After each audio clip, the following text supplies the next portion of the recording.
Okay. All righty. Good morning, Good Reverend. morning. Good morning, How's Reverend. everybody? Thank you, Good Reverend. morning. Thank you so much, Marnie and Medi. I'm gonna let you ladies go You're now. welcome. All Thank you righty. Have a so good much. show. Thank you for catching everything. All right. Thank you. Okay. Thank you. Thank you. Ooh, All right, bye. Reverend, how you doing? I'm good. How are you? Good. Good. Good. Good. Good. Good. Wonderful. Good. Good. Good. One of those. One of those mornings when nothing could quite come right, right? But it's all right. You have those days. Yeah. Yep. Yep. Yep. So, oh, excuse me. Just trying to do the last of this.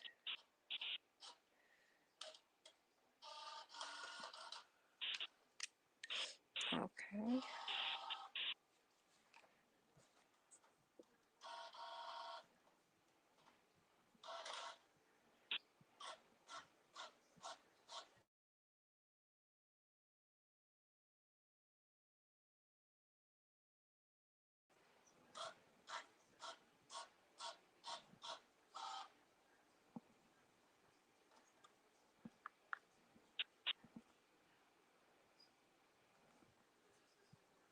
Okay.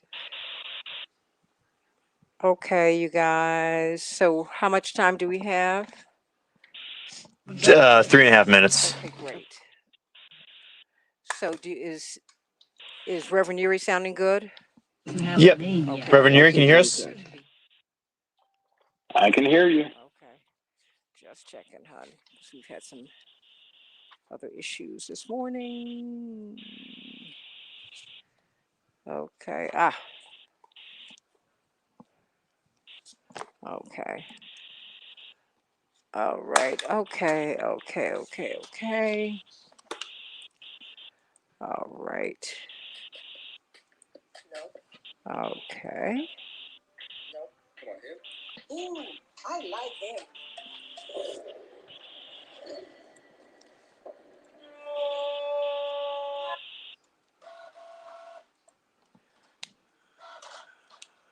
Okay.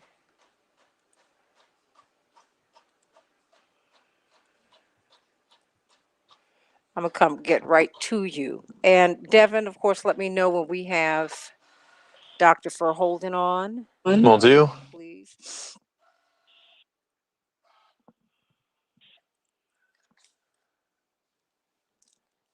Okay.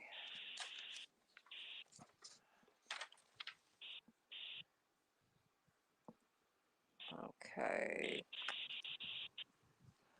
Let me come up on Facebook so I can see. I'll do that.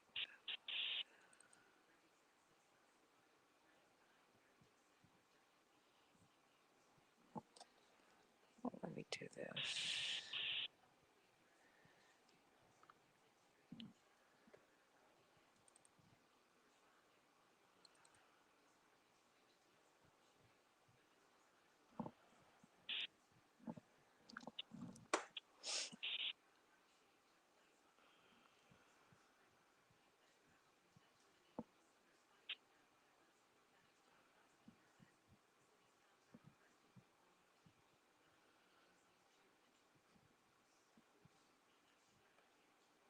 Sixty seconds, everyone. Okay, perfect. Thank you. All right. Thank you, Todd Yuri. Let's have a great show. Looking forward to it. All right. Thank you so much. Let me put this down.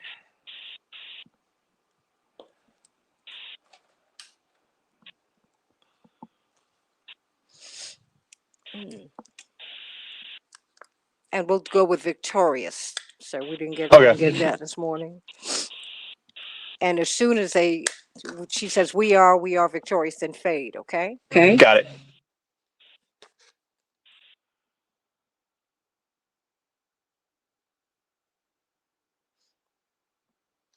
10 seconds.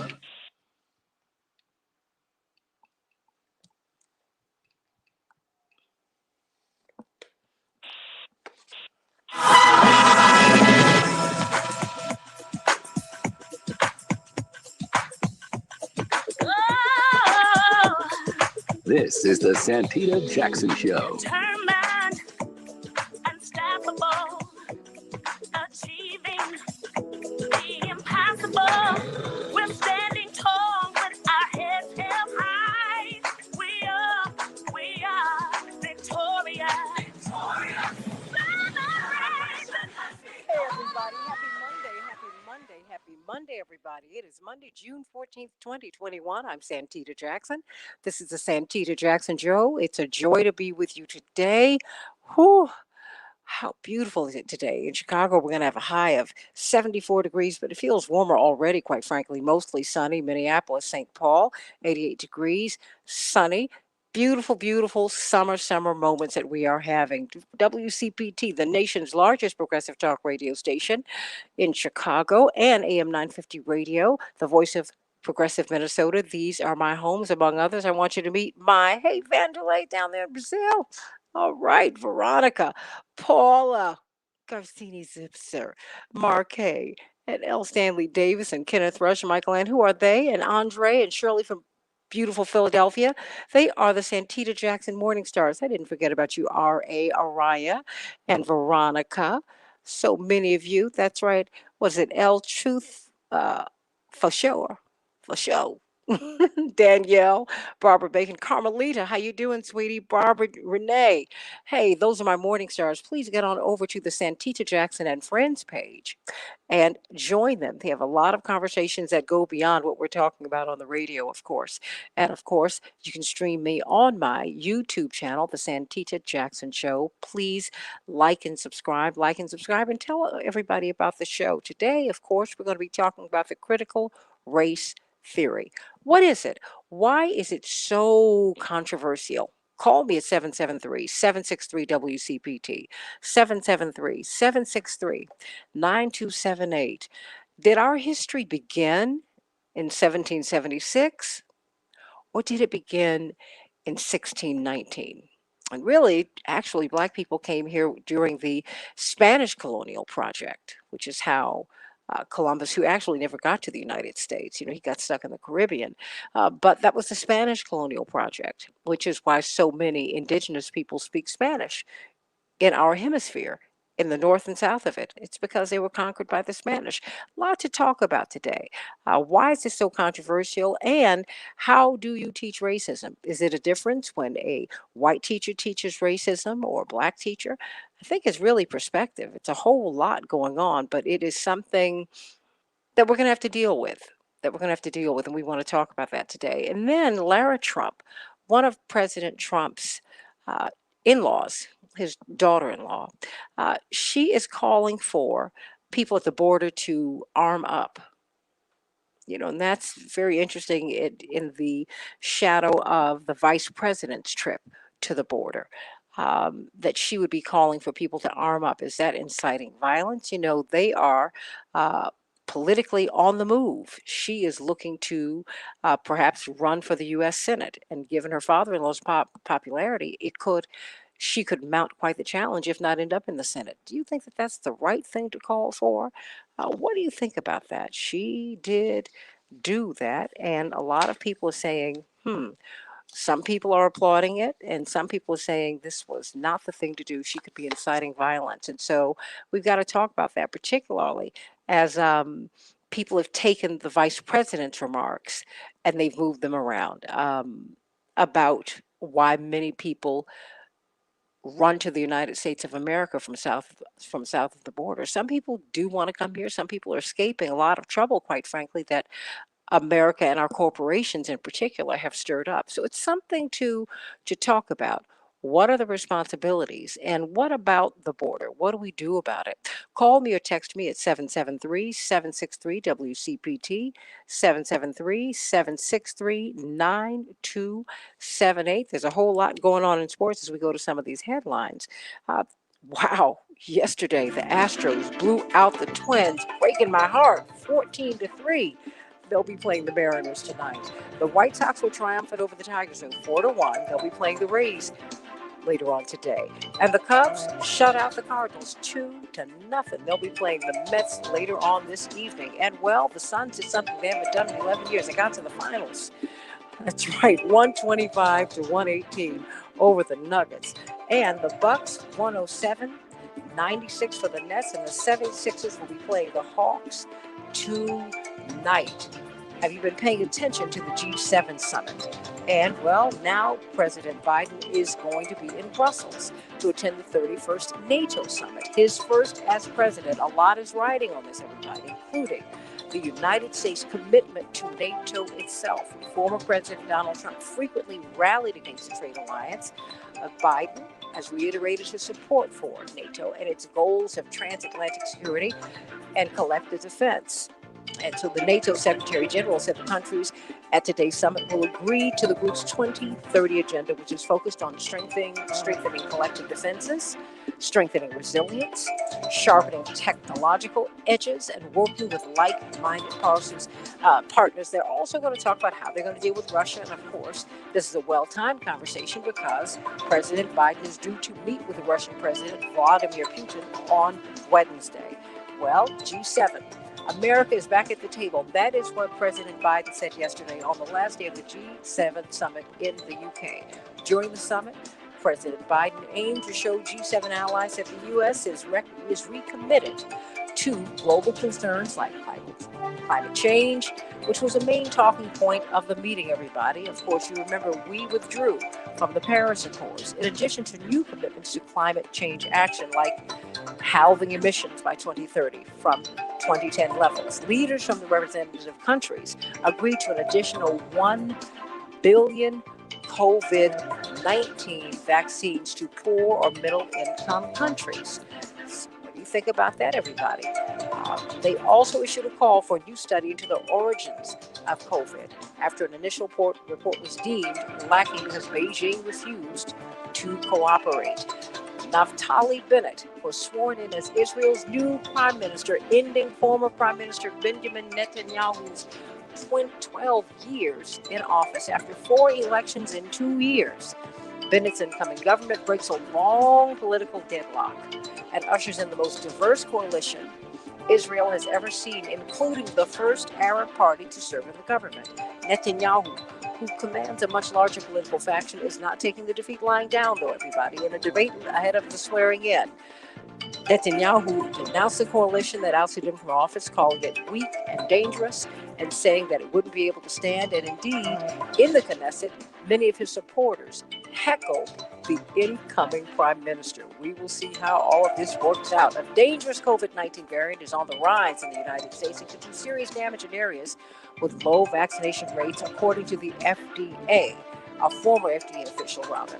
The Delta variant is what it's called, currently accounts for about 10% of America's COVID-19 infections, but that proportion is doubling every 2 weeks and may become the dominant strain in the U.S. But that may not mean a sharp uptick in infections all across the country, which has administered more than 309 million doses of COVID-19 vaccine. But specific regions are at risk. Nationally, 64% of adults have received at least one dose. A little more than 40% have been completely dosed. But some states like Alabama, Louisiana, Mississippi, and Wyoming are seeing significantly lower rates of dosing. We've got Reverend Dr. Todd Urey, Esquire, with us to give us some good news. You know, you always give us such a great punch. I love it. I love it. I love it. Hope you had a wonderful weekend. I had a great weekend, Santita. I hope you did the same. Sometimes you know you're moving into the new space because frustrations usually kick off the week. So hopefully you're pressing through and persevering because you're facilitating important conversations that help us navigate the real world. So thank you for all that you do with the entire team there. So I'm not going to belabor it because, you know, Mondays can be a little bit challenging, just a little bit. But I hear the weather's good, the teams are winning. You know, we just keep on pressing. So let's get right down to it. Here you go. You ready? The alarm's about to go off. Good morning, Chicago.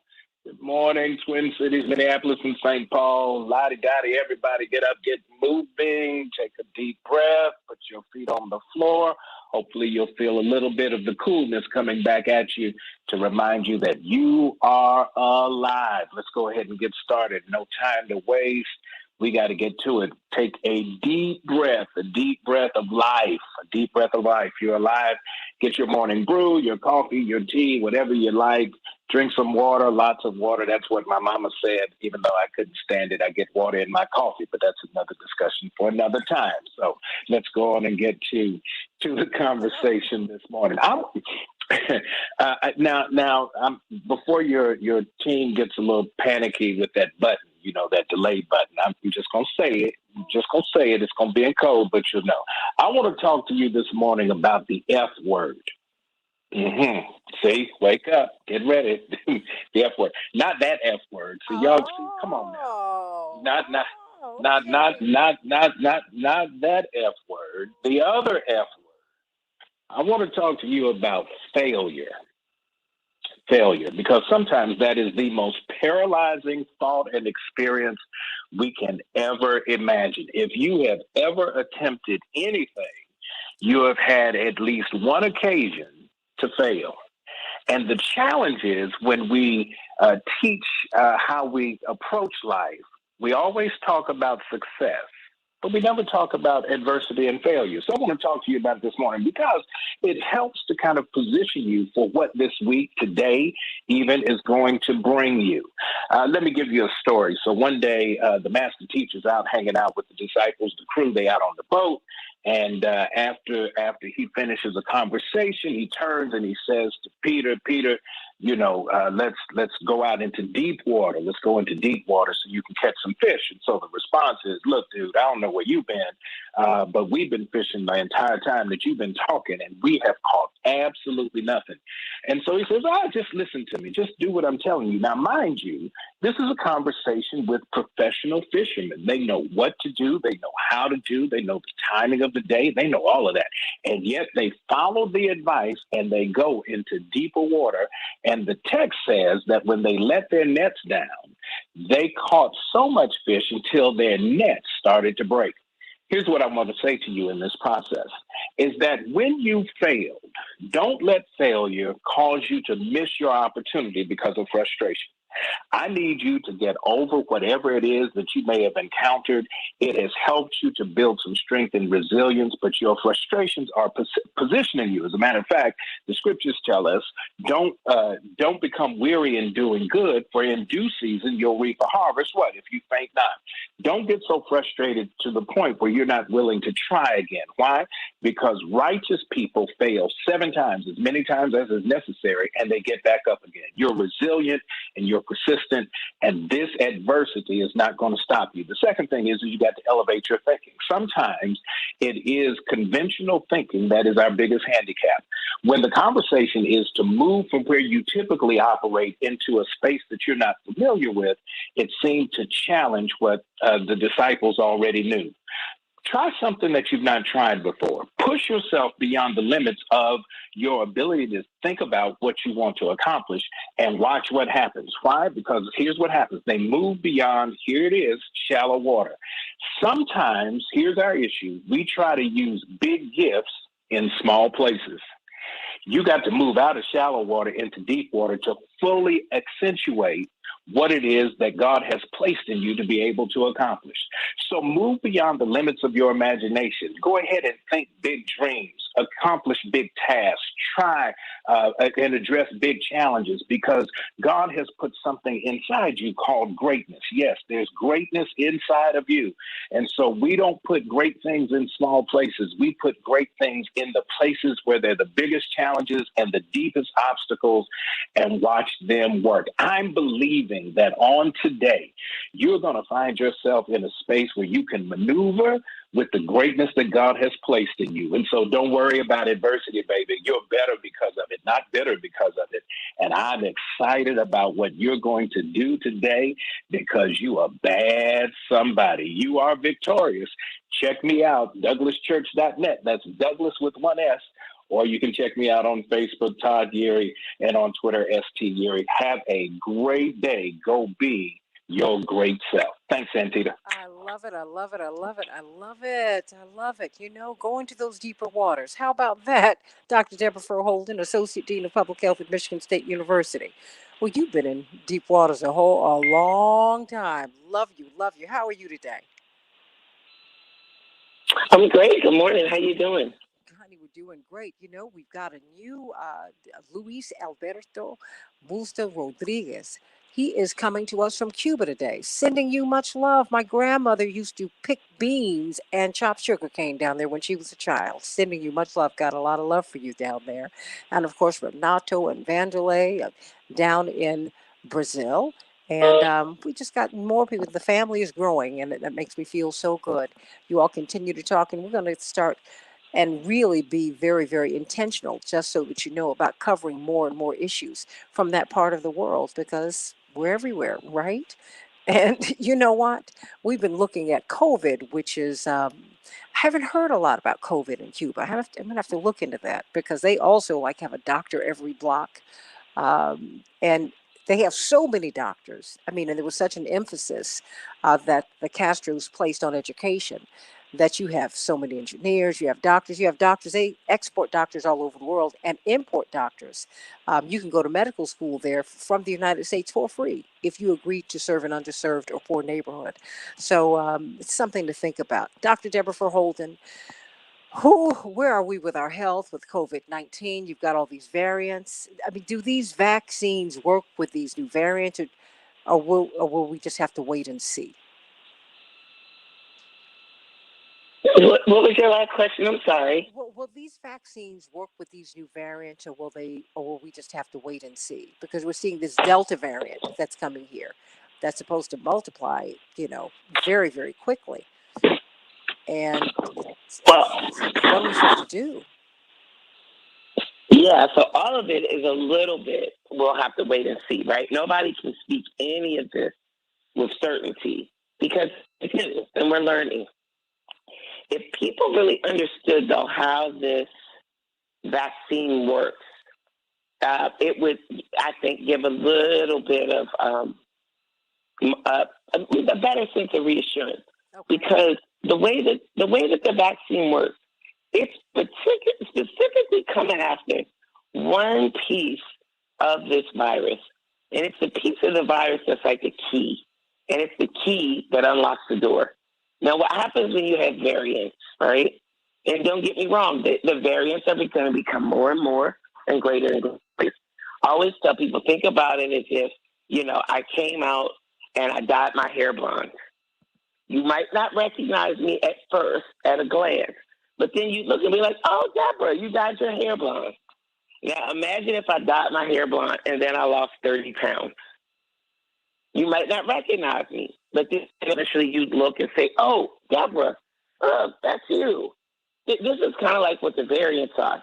It's not doing like a full-blown, you remember the Transformers, where they go from being one thing and then they turn into something completely different. It's not like that. It's like putting a hat on the virus. It's like, I'm talking about as far as your body's ability to recognize it. It changes, but the changes that it makes might be important changes. Let's say, for example, you're a boxer and you get to pick one thing on your body to change it, and you're a short guy. You might say, I don't want to be taller, but what I want is my arms to be 5 inches longer. Now, if your arms go 5 inches as a boxer, that gives you a whole different advantage, right? Because your reach goes out farther. You don't have to get in as close, which means you can hit somebody from further back. That's a small change, but a significant change in how you perform. That's what we're finding with some of these variants for COVID. They're not huge changes in the viral molecule, but the advantage that those changes give the virus then do become much bigger than seemingly. Because if you look at the name of these, it's telling you exactly where the change in the viral molecule happens. And for most of them, it's one or two minor changes in the sequencing of the virus. But those changes give it a big advantage. Our bodies, though, still tend to recognize it. It still tends to recognize it. If I grew my arm 5 inches, you'll be like, oh, you look funny. Your arms are 5 inches longer. As a boxer, it gives me a great advantage. as an individual, you still can recognize me. It actually makes the vaccine even that much more important because these variants, like I say, they tend to be more harmful. Most of them tend to spread more easily. And the thing is, if you think about viruses and their main goal is to get in a host and survive. It's survival of the fittest. The virus just wants to stay alive. And in order for it to stay alive, it has to have a host. It can't replicate on its own. It needs our machinery to replicate. And so getting vaccinated, gives your body that running start so that if it encounters it, even if it encounters one that got 5-inch long arms with blonde hair and then lost 30 pounds, more than likely it will still recognize it and be able to give you some running start to fight it off. So if you got a deadlier form, a form that spreads more easily, I think it increases the need for prevention and protection and for vaccination. And unfortunately, we are not going in the right direction with that. I'm in Florida right now, and the state is open. Ain't no mask requirements, no nothing. Anywhere. Yeah, nowhere. And I'm telling you, I'm here, and I would say about maybe 3 to 5% of the people that I see wear masks, and they are mostly older adults or disproportionately. I see African Americans wearing adults, but not all. And the city that I'm in is not a big African American city, but I see younger African Americans, not all of them, but some, and older adults, despite race, are more likely. Most of the older adults are not wearing masks, but of the people that I see wearing them, it's majority older adults or African Americans. People feel that they need to protect themselves, obviously. Yep. Yep. You know what? When tomorrow or sometime just as we move forward, continue to move forward, and I just thank you for all that you've given us every day. I want to talk about what happens when you get COVID, right? Not just long haulers, but therapeutics. I mean, how do you get rid of it? How do you mitigate it? How do you treat it? That's something that is always intrigues me because we're not talking about that a lot, right? I mean, whenever you get anything, you always talk about treatment, but we're not talking about that with COVID. And I think we've got to talk about the vaccines and the treatments and the impact of this disease when you get it. Sending Dr. Deborah Holden, our own epidemiologist on the Santita Jackson Show, our love as she travels, sending her traveling grace and mercies. Let's talk about Lara Trump. She said that people at the border need to arm up. Really? Let's talk about that on Santita Jackson Show. Dr. Deb? Yeah, guess what I'm doing tonight, Santita? Oh, Guess you what I'm you've doing? left town. Go, girl. Sending Joy McKee through. What? Yeah, yeah, I'm here with a very dear friend. That's where he lives, so I'm still here with him. Oh, bless your heart, girl. Have fun. And we're on Facebook, Yeah, remember? yeah. So tonight I'm interviewing Dr. Kismika Corbett. No. Yeah, and what made me think of it just now, besides the fact that I've been prepping and reading so many great things from her, is that she also helped to develop um, different. She's working on therapeutics for COVID too. Like I didn't quite realize this, but people like her, they're interested in pathogenesis and immunogenesis. So how pathogens evolve and how immune systems respond. And as they understand that, they also then can develop vaccines and they can develop therapeutics. They can develop things that will stop the viruses from acting the way they normally act in the human body, and they also do work and do research to boost how the human body responds. Well, we need her on the show. Anyway, yes. I think we need to have an extended conversation with her because I think she's very, very interesting. Yeah. She's very, very and she just got her new gig at Harvard. I think she just started. Well, I just saw that. But Yeah. I'm glad that she's there with our girl. How about that? How about Yeah. no? Yeah. Now how about that? See, Yeah. this is who our girl rolls with. How about that? Yeah, I just Yeah. I just had to say that. No, no, no, this is this, Yeah. this is who you rolling with. She's rolling with you. Love it. And my father's very fond of her. He thinks the world of her, and so I am. Well, and the thing is, a lot of people might not know is she was what's called a Meyerhoff Scholar at the University of Maryland in Baltimore County, UMBC. And UMBC is actually a pretty top flight university. It's a pretty elite and amazing place. The president is a guy by the name Freeman Rabowski. Oh yeah. And you would hear, yeah, and you might hear,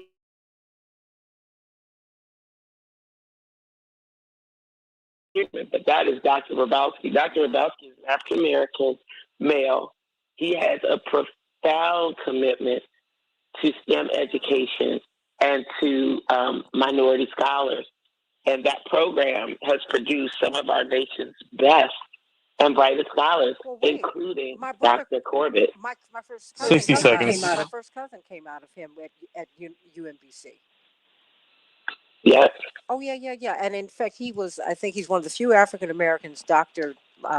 Lawrence Neely. I want you to meet him to get his engineering PhD from Stanford. He's been up at MIT teaching and doing other things at the other schools. At that famous interview with the Merck CEO, that was his wife who is at the Harvard Kennedy School. She's a professor there. So you all, she might know my cousin. Although I think he's like 5 or 6 years older. Well, he's older than she is because he's 50. yes, No, no, he's 40. yes. No, no, no, no, no, no, no. They probably know each other. And I know Dr. Rabowski. And everyone, if you saw Four Little Girls, 10 seconds, you everyone. saw Dr. Rabowski. He was in that movie. Yes, So, well, we're about yes. to talk about this, and I've got a caller too. So here we go. I love you, Deb.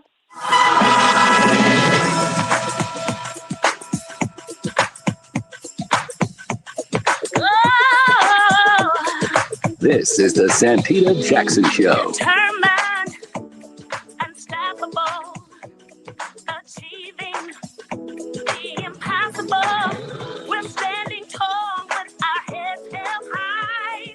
We are victorious.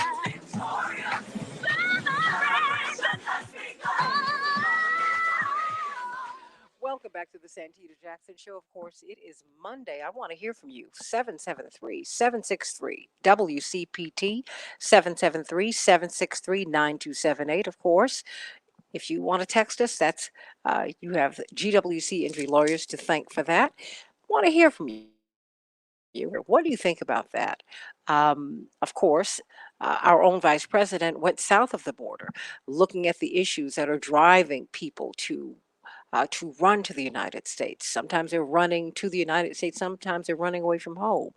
And so she made some comments that upset progressives, and then something that Republicans said she didn't go far enough. Now, Lara Trump, who is a rising political star on the Republican side. She is former President Trump's daughter in law. In fact, many people are saying that she could become a U.S. Senator, right? Well, she urged Americans living on the southern border to, quote, arm up and get guns and be ready. Close quote. And this was during an appearance on Fox News. And uh, she said, I don't know what to tell you to tell the people who live at the southern border. I guess they better arm up and get guns and be ready. And maybe they're going to have to start taking matters into their own hands. And then she commented on migrants attempting to cross the border into the U.S. She said these people should never make this dangerous journey here. Of course, you've got Dr. One of the founding members of Operation Push. He's with the National Action Network. Actually, he's just worked with everybody, and everybody wants to work with him. He's got such brilliant political insights, and he has such a broad sweep of history. I want you to continue to call me at 773-763-WCPT, 773-763-9278. Dwight McKee, Morning. talk to me. How you all doing? How you, Dr. Deborah? Well, I think she went on and left us because she went on to her conference. Oh, So it's okay. you make of those comments? They sound awfully incendiary, Dwight McKee. Uh, but they're consistent. They're consistent with a certain way of thinking, and that way of thinking is that's what's yours is mine, what's mine is mine. I mean, when you look at history, that was not always the border, uh, or the U.S. border. It's when the Europeans first went there. All of that belonged to Mexico. And so they make a big stink about the Alamo. Remember the Alamo? Well, I remember the Alamo, and the Alamo was Mexico when they lived there.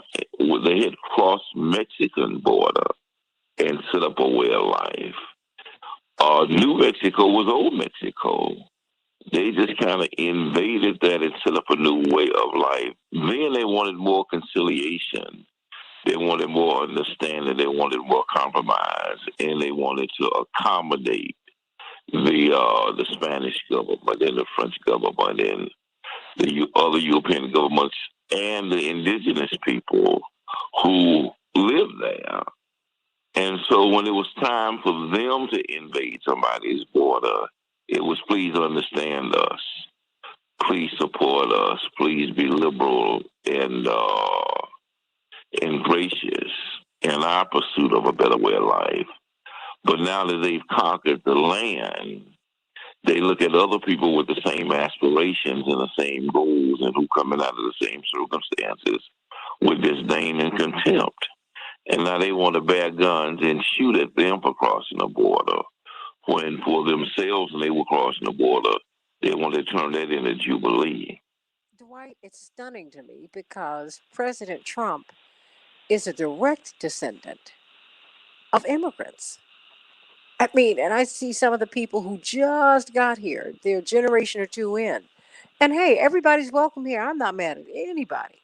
But like when they look at black people and say, go back to Africa, I'm like, honey, I'm like 300 years away from that. What are you talking about? Plus, we're talking about lands that they don't even belong to us. I mean, the Supreme Court just returned 47% of Oklahoma to the indigenous people. What is the thinking behind that, Dwight? I mean, how? I don't understand the unmitigated gall that even allows you to think that way. I can come here, but you can't. But I guess you said it at the top. What's mine is mine, and what's yours is mine. But where does that come from? It comes from a presumption that, we're next to God and this is really our planet that God has put us in charge of, that we are the really are the benefactors of a Bible and a God that gave us preference over everybody else. And our role is to take that which we want to have and then leave all of the residual for everybody else.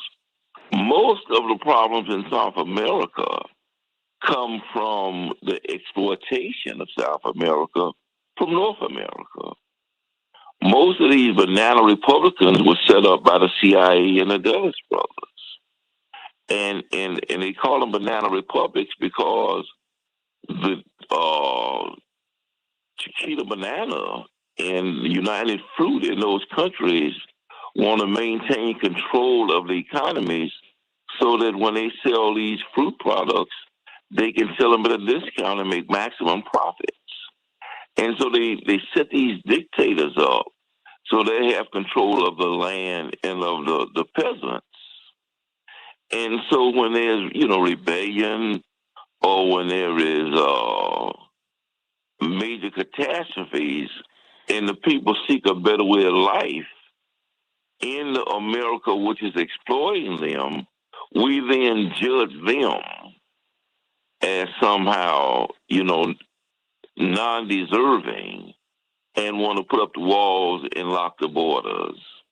And a lot of it has to do with just pure racism, we believe that the world was, these white people coming from Europe mostly, believe that the world was given to them. They go all over the world, take the choicest land, take everybody else off the land, take all of the resources, and then judge the people who they exploited. That's why I talk about that they suck all the air out the room and then blame you for suffocating.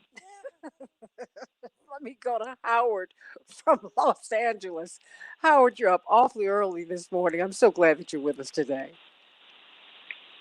Yep, I'm out here in the West Coast. So, the brother just said, well, I'm going to say, excuse me, No, I want to hear your perspective. perspective I is want that I want to hear your perspective because when you hear Lara Trump say that people need to arm up against these migrants, what what does that it sound could be like a to big. you? Well, I'm right here about 2 hours from the border, and it's a matter, the cultural thing, and these people not going in there. They never went anywhere really. And with the advent of the 1845 Mexican American War and all that, they never really went. Like somebody said, the border crossed them. They didn't cross the border crossed them. And my comment is that when Vice President Harris went down to the border and said, "Don't come," I understood that, but she did back it up by what we're going to do is make it so that you won't have to come up here. Take a history, like Dr. First would say, take a history. And you take a history of what's going on down there, you understand why they're coming up here. And one thing I covered another show about is, one thing I left out that he brought up a good point called racism. Now, on this side of the world, we had good civilization, like the Maya, the Inca, the Aztecs, the Olmec.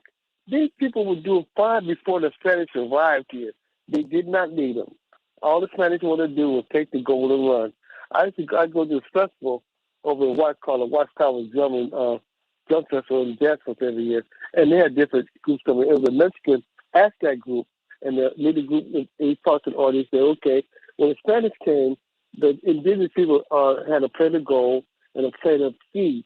They offered it, said, what you want? The Spanish took the gold. They did the same thing to the Africans that came over here. What you want? The Africans took the seed. That's why they knew what they were coming from. These people don't realize that we've been so much involved in Latin America since 1820. On the time that the Spanish were kicked out of Latin America, so-called Latin American Day, we came in with the Monroe Doctrine and said, no, you guys you can't come back. Then we took over and exploited those people as America did. Then, after that, Teddy Roosevelt came in with that gunboat diplomacy thing with the War of 1898, where they got acquired Cuba, Puerto Rico, Guam, and Philippines. So the Philippines and Puerto Rico, no, Philippines and Cuba got independence, but we maintained Puerto Rico and Guam. And now they have their catastrophes, like the guy just alluded to, the Banana Republic, United Fruit Company, Chiquita, and I used to get Folgers company down there with the coffee. They exploited those people, and they got them living on, and the rest of the people get paid or get the riches. And you look at the citizens, they live in abject poverty, and you also got gangs down there. Like I here in Los Angeles, has a strong Latino population. Matter of fact, if you can see Spanish, you probably get a job too. But my next door neighbors are from El Salvador, and they've been here. They've been in this house about more than 20 years or more. They got a son. He's like in his late 20s now. But when he was a kid, they went down there for a vacation. He went down there. When he got older, he said, no, I'm not going down there. He's just projected to kind of cartel or get killed because they were getting their gang and anything. Then top it off with all the exploitation going there, they had about 2 or 3 hurricanes. They knocked out their crops. These people have been getting slammed left and right, and we want to know why they come out here. And they got the topography of the land. Once you get outside of Mexico, basically, you're going across the desert and then walking. So it's an issue, and we got to figure out what our role. We got to, the United States got to clean up this act. So you want these people up here? Well, this is why they're coming up here, because a lot of stuff that we're doing, those people make them want to come. Like, what people came out of Of our California. corporations, Huh? on behalf of these corporations. That's Yeah, on the behalf. But that's the other thing that's we send too. our armed forces in there to impact, to protect American corporate interests, and the American people don't know this. I mean, this history that Howard just gave us, Dwight McKee. Most Americans don't know this. We just see some little brown people running into our territory, even though they call it El Norte because it was theirs. I mean, look, you guys, Oklahoma is more just barely 100 years old. It's about 120 years of age. That's it. When you go west, that's it. Hawaii is as old as the president is. That's President Obama. That's it. America's still a very new nation, very new. And what are we going to do about Puerto Rico, our, our colony? I mean, come on, and the U.S. Virgin Islands. I mean, your final thought, Howard, because boy, what a history lesson you've given us today. Well, that's what I do. I've been studying history since I was a kid. So, but like I said, the Incas and other people, they were just doing just fine. Like we were Africans, might have all been doing just fine before the arrival of the Europeans. They come in and destroy everything. And I feel for the people. Like I live in Los Angeles, a lot of my friends are Hispanic and things. I'm bilingual. I can speak Spanish, so I don't feel no threat like that. But I know the history and I understand what happened. And people, African American is arrogant and ignorant. They don't care and they don't want to know. And they got this concern about them that they're itch, you know. And with that going on, they're very ignorant of the fact. And they say these people going on and take our stuff. And here's one of another important thing. The economy is tied to these immigrants anyway. I have people in Birmingham. I went down there after being out here about 50-something years. And down the street from my cousin, there was a Mexican family in Birmingham, Alabama. I said, how did y'all get down here? What's happening? And I heard a story of, when I get off the phone, well, ICE went to this place in Georgia, this county in Georgia, and deported everybody. The whole county, when first Main Street went down, the county went down because nobody wasn't picking them crops. The harvest just was bust. So we're tied to those people that don't know it. When you go to the store and get your fruits and vegetables, who picking them? Black people ain't doing that. You know, we ain't going to do that no more. I'm sorry. We had our turn, and we did it for free. So I'm sorry, white folks. We're not going that way. We were not paid for it. We didn't do it for free. We were unpaid. No, it's not paid. No. Yeah, and it's free for 200 years. So free is a gift. Unpaid means you owe me. Yes. Right. Okay. Free is a gift. Yeah. That's by coming out of slavery. We were supposed to get reparations. That 40 acres and a mule. I love you, Howard, and I want to thank you for, oh boy, this history that he gave us. Dwight McKee, most of us don't know. I mean, you saw that line that Howard, that quite frankly, Howard and you have made for us. But do you think that many Americans even care? Do they know? Do they care? I think most Americans don't want to know and they can't associate. It's because arrogance makes you ignorant. An example would be, I think that the same thing the Panamanians should take the same position that Trump took, is that arm ourselves and any Americans who come down here to work and exploit, we ought to start shooting at them. It's, Panama is not Texas. Panama is another country, and you have to cross borders to get to Panama. And yet America has built its whole economy around the Panama Canal in somebody else's country. And so the Panamanians have the same right as the Texans are claiming to take over the canal and send the Americans back home. Yankee, go home. But if they were to say, we need to be armed so we can protect our borders, I guarantee you these white Americans within 3 days in Congress, the Republicans and the Democrats, would declare war and begin to bomb the country. I mean, this arrogance of that what's yours is mine, what's mine is mine, is the seat, the harbor of and is racism and it's quite the superiority of most of the problems that we have to confront every day around the world, because it exists in South America, it exists in South Africa, it existed in Australia. It would exist wherever these guys have come from another country, taking that flag, somebody's flag, put it on a little hill, and declared themselves now in charge. This is my country because I got a flag. Well, I mean, that's why I'm just wondering where we are as a country when someone would go on the biggest cable news network, um, and casually say that we should take up arms and start shooting people. I mean, shooting, killing. What does that say? But again, Santita, that's how they to, got Texas in the first place. I mean, this is not a new thought. That's how they got California in the first place. That's how they got Massachusetts in the first place. Is Oklahoma is not an English word. It's a Indian word, a native word. That was Illinois. the name of the people I mean, that lived there. Illinois, Chicago. I mean, Illinois, that's the Indian tribe. That ain't a European tribe. The lands of other people. it's Alabama, it's That they, Mississippi. I'm like, do you all even know? And and I think and, it's dangerous to, Reverend Evans' wife used to tell us, it's dangerous to forget. And I think it's really dangerous for us not to know, Dwight. Because, when we look at, and yes, yes, yes. these people be in Mississippi talking about English don't be offended because somebody else is not speaking English. And they're in Mississippi. They're in Alabama. And most of these words in the English language are not English words. They're indigenous words because they've taken other people's land. Indiana. Who are the Indians in Indiana? It ain't Englishana. It's Indiana.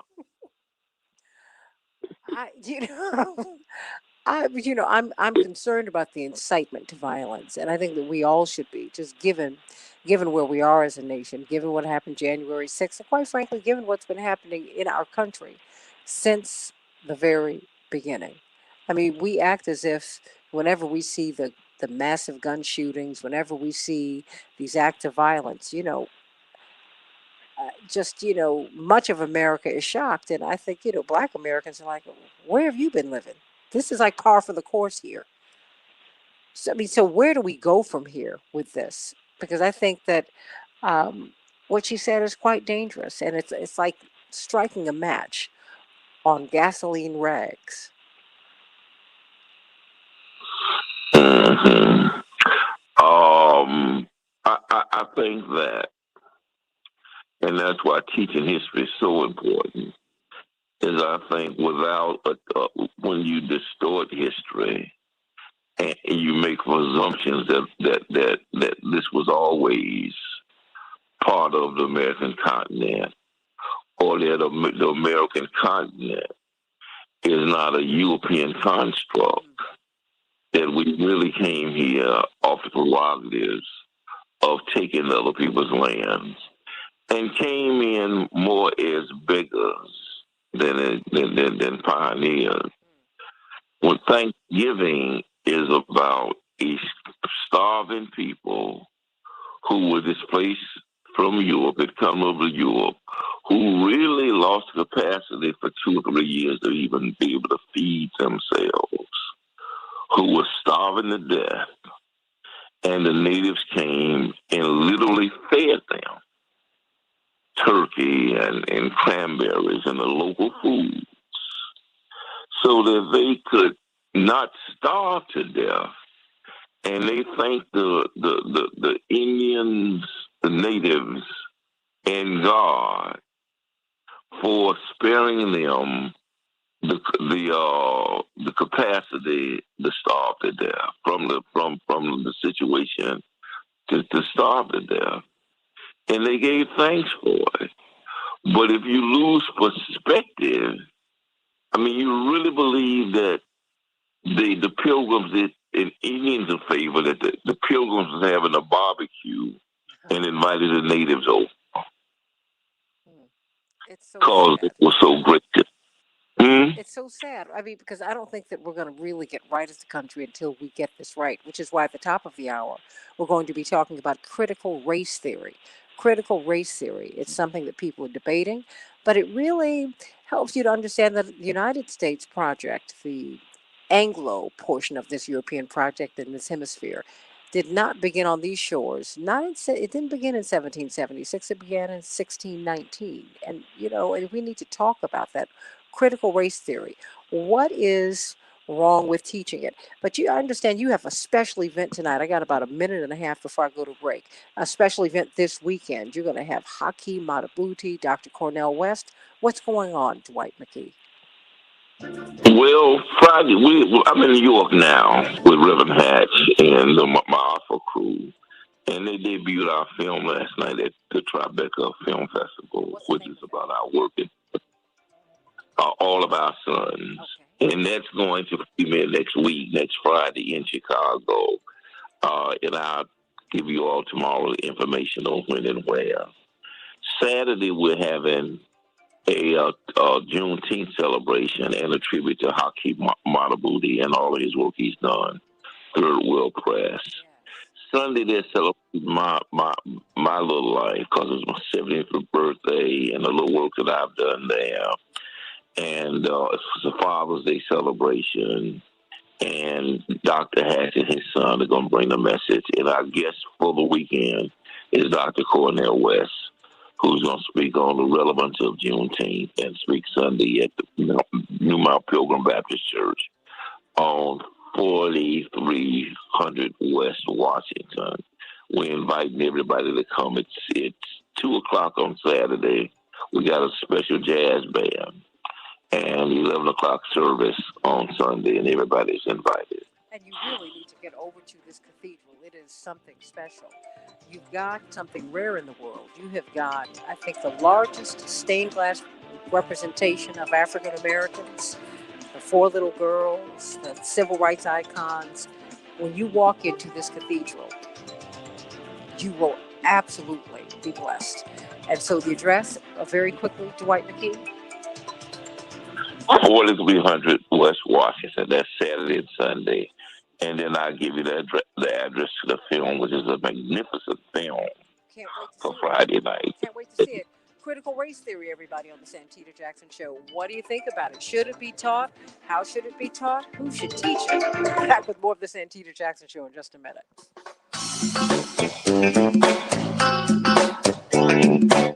Thank you, Dwight.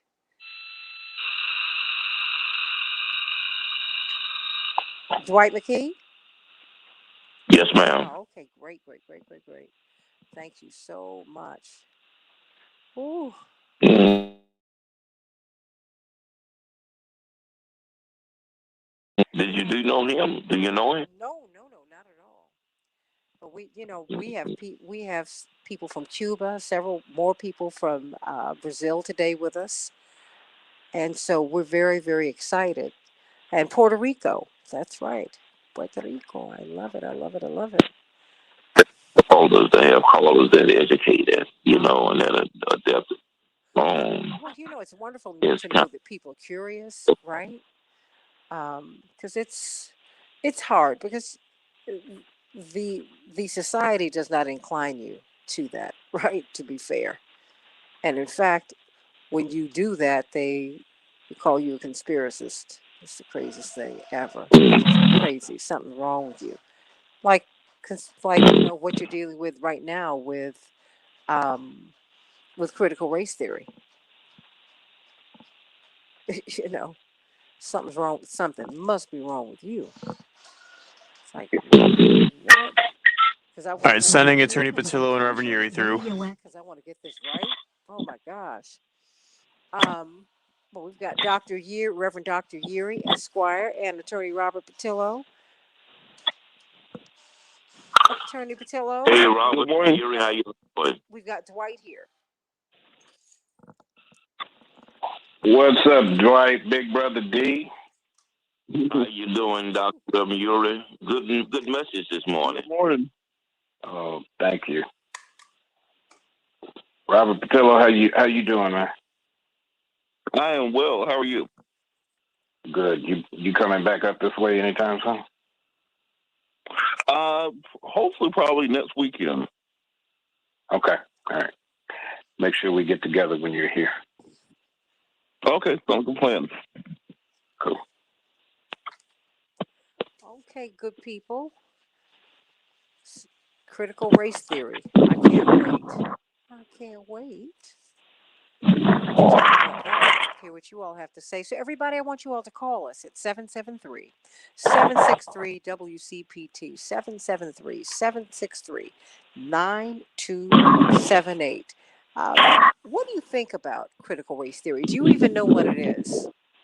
We see a lot of people becoming very, very emotional about this. You have a lot of white parents who do not want their children to be taught this, but then we have a lot of white parents who do. But you're hearing it's being hotly debated all around the country, and I wanted to hear from you what your thoughts are. I can hear something in the background, so I need to make sure you get to a quiet place. But so let's talk about this because I think we're going to have to talk about it more going forward. Because Robert, I thought about you and Reverend Dr. Yuri and Dwight McKee when we were in Tulsa. The reason, part of, yeah, I mean, this is just emblematic of why critical race theory and the teaching of it is so important. When we were at these various events commemorating the 100th anniversary of the Tulsa massacre, it was they were black events. Now they were open to everyone, but it was overwhelmingly black. I mean, rare was the white face. And Mr. Pearson said that one of the the big event across town on the white side of town was a big golf tournament, an exclusive club that does not admit blacks or Jews today. So think about that, everybody. I mean, when it occurred, when he mentioned that, it occurred to me. I'm like, I haven't really. I saw whites at a particular event, but it was out of a really exclusive place. I mean, I'm grateful that the Kaiser Foundation they've been so active really in creating the prayer wall and investing monies in various commemorative projects. But that was it. So you guys, I want to make sure that we're everyone's in a quiet place. Dr. Yuri, Reverend Dr. Yuri, you're in a quiet place. I am indeed. Okay, Robert Patello, you're in a quiet place. Yes, ma'am. Okay, and Dwight McKee, you're in a quiet place. I am. Okay, very good. You all can talk amongst yourselves. I'm gonna need to do one or two things before we get back up. But remember, we're on Facebook. Hello. I gotta let y'all know before you get free. Is that like watch what you say? Is that Yes. kind of the hint? Yes. Okay. Okay. Yes. Okay. I got it. I got it. I got it. Yes. That's what I'm trying to say to you. I don't want you to say something that's not right. Ooh. Well, since he did yesterday on my show, we had Dr. Cleo Monago on to talk about a tangentially related topic of how so many people in this country are afraid of teaching a history that makes them look bad. That we're historically in this country, we're fine with the Germans being the enemy, the Jewish people being the enemy, the Mexicans being the enemy. But now that you look bad, we're changing things. But so we had Dr. Cleo Monago on. So he was recounting a speech he did at Brown University years ago. So it's the top of the 2 o'clock hour on a Sunday afternoon. And when I tell you, I'll look down and he starts going MF for this and S that on AM radio at 2 o'clock. Because 60 seconds, everybody. forgot. Oh, Lord. Oh, I think my producer almost had an aneurysm. wait a minute. I can't keep any of this interview, and I'm pushing buttons, twisting knobs. Lord Jesus, the delay. I need to turn this thing off. What? Oh, oh gosh, stop it. Oh.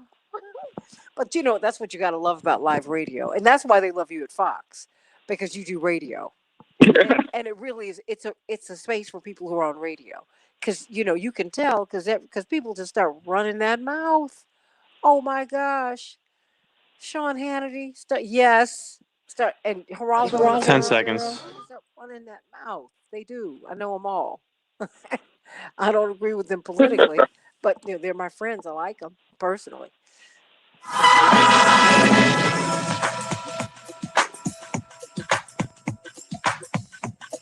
Oh, This is the Santita Jackson Show. determined, unstoppable, achieving the impossible.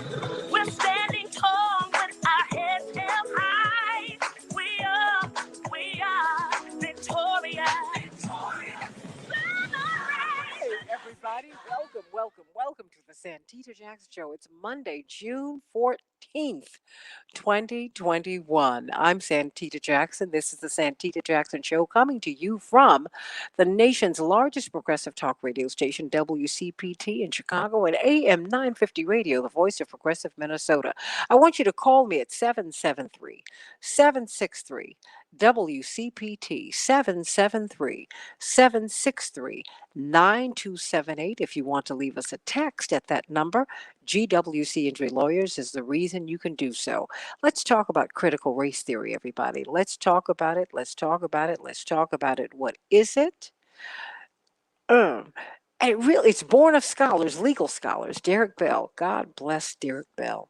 Um, really looking at the role that white supremacy and racism has played in the founding of our nation. And in fact, there's an interesting piece. I'm going to try and get David Masiotra on in the next few days. He did an interview with my brother, Congressman Jesse Jackson Jr., that really talks about racism being at the center uh, of the American project. Does that mean that we have to stay here? No. And do we have to stay classist? No.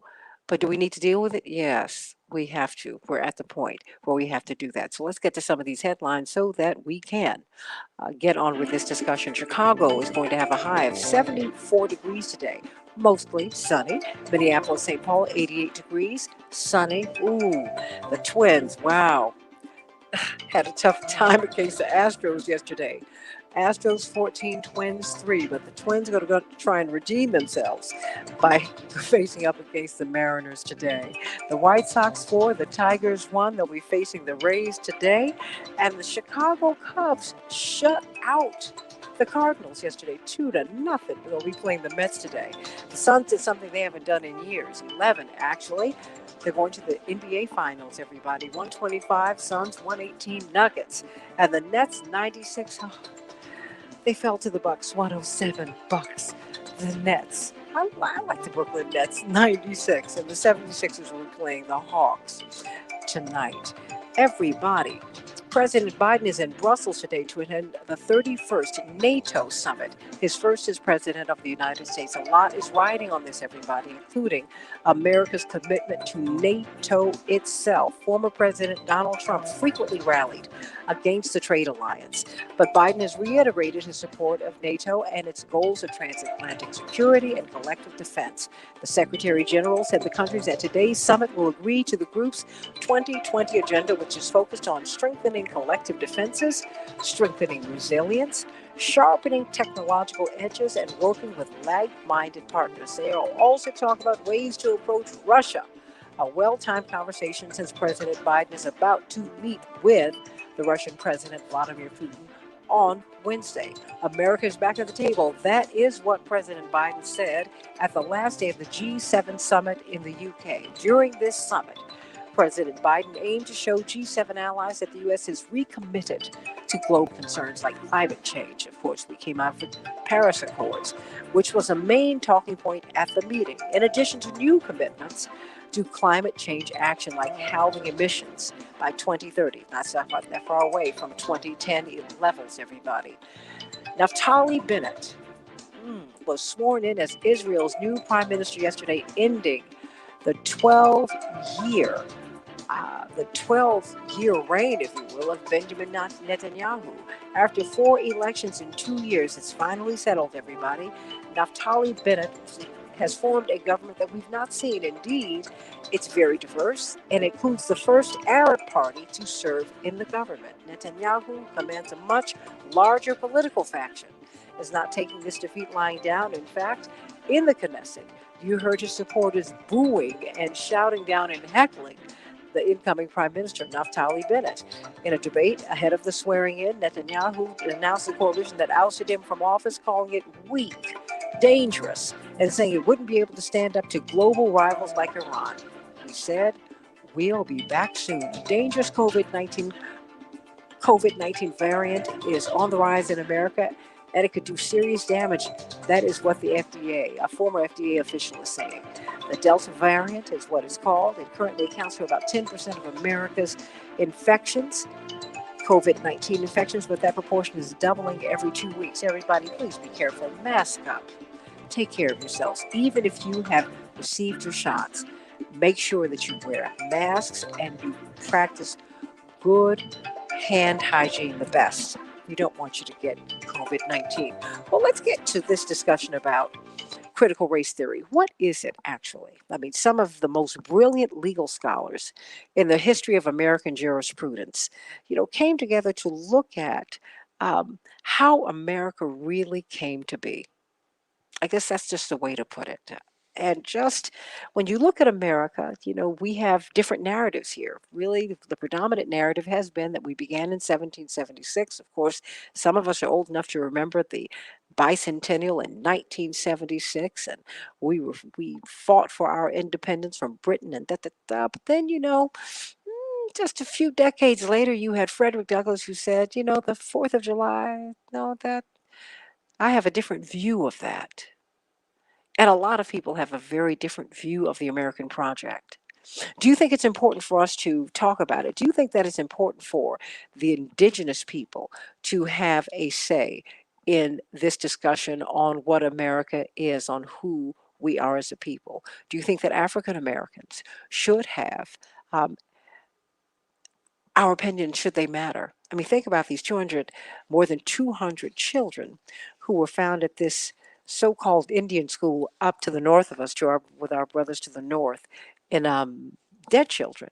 Children, we don't know how they died. We do know that they died at one of these relocation schools to the north in Canada. I mean, what is that? What is going on, everybody?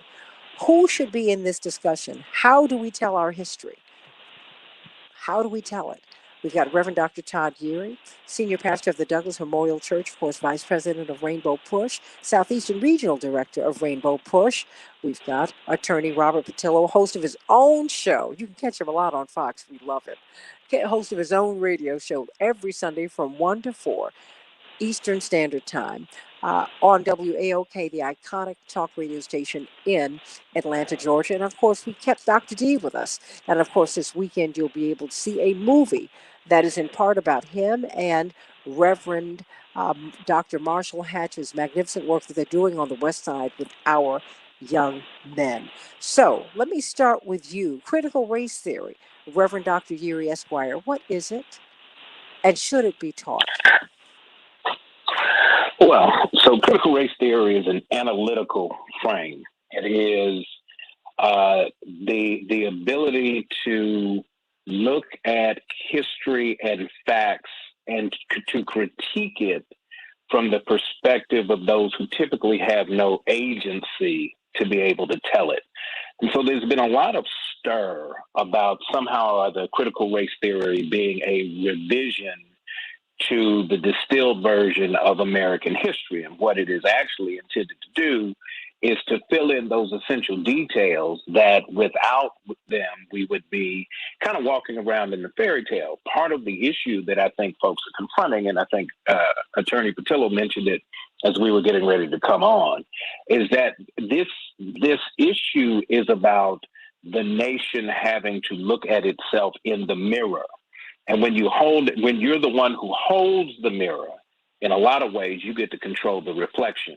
And so what critical race theory has done is it has gone back and recognized that when we read and look at and teach American history, when we look at even in the disciplines, how we teach economics, how we teach public health, these issues that come up are not accidental. They are baked into the fabric of how the nation was originally formed, which was intended to legally and permanently exclude certain groups of people. And that part of that recognition means that we have to analyze from a more complete perspective everything that has happened along the way. When we think about how we teach history by way of, I woke up on I grew up rather on Schoolhouse Rock.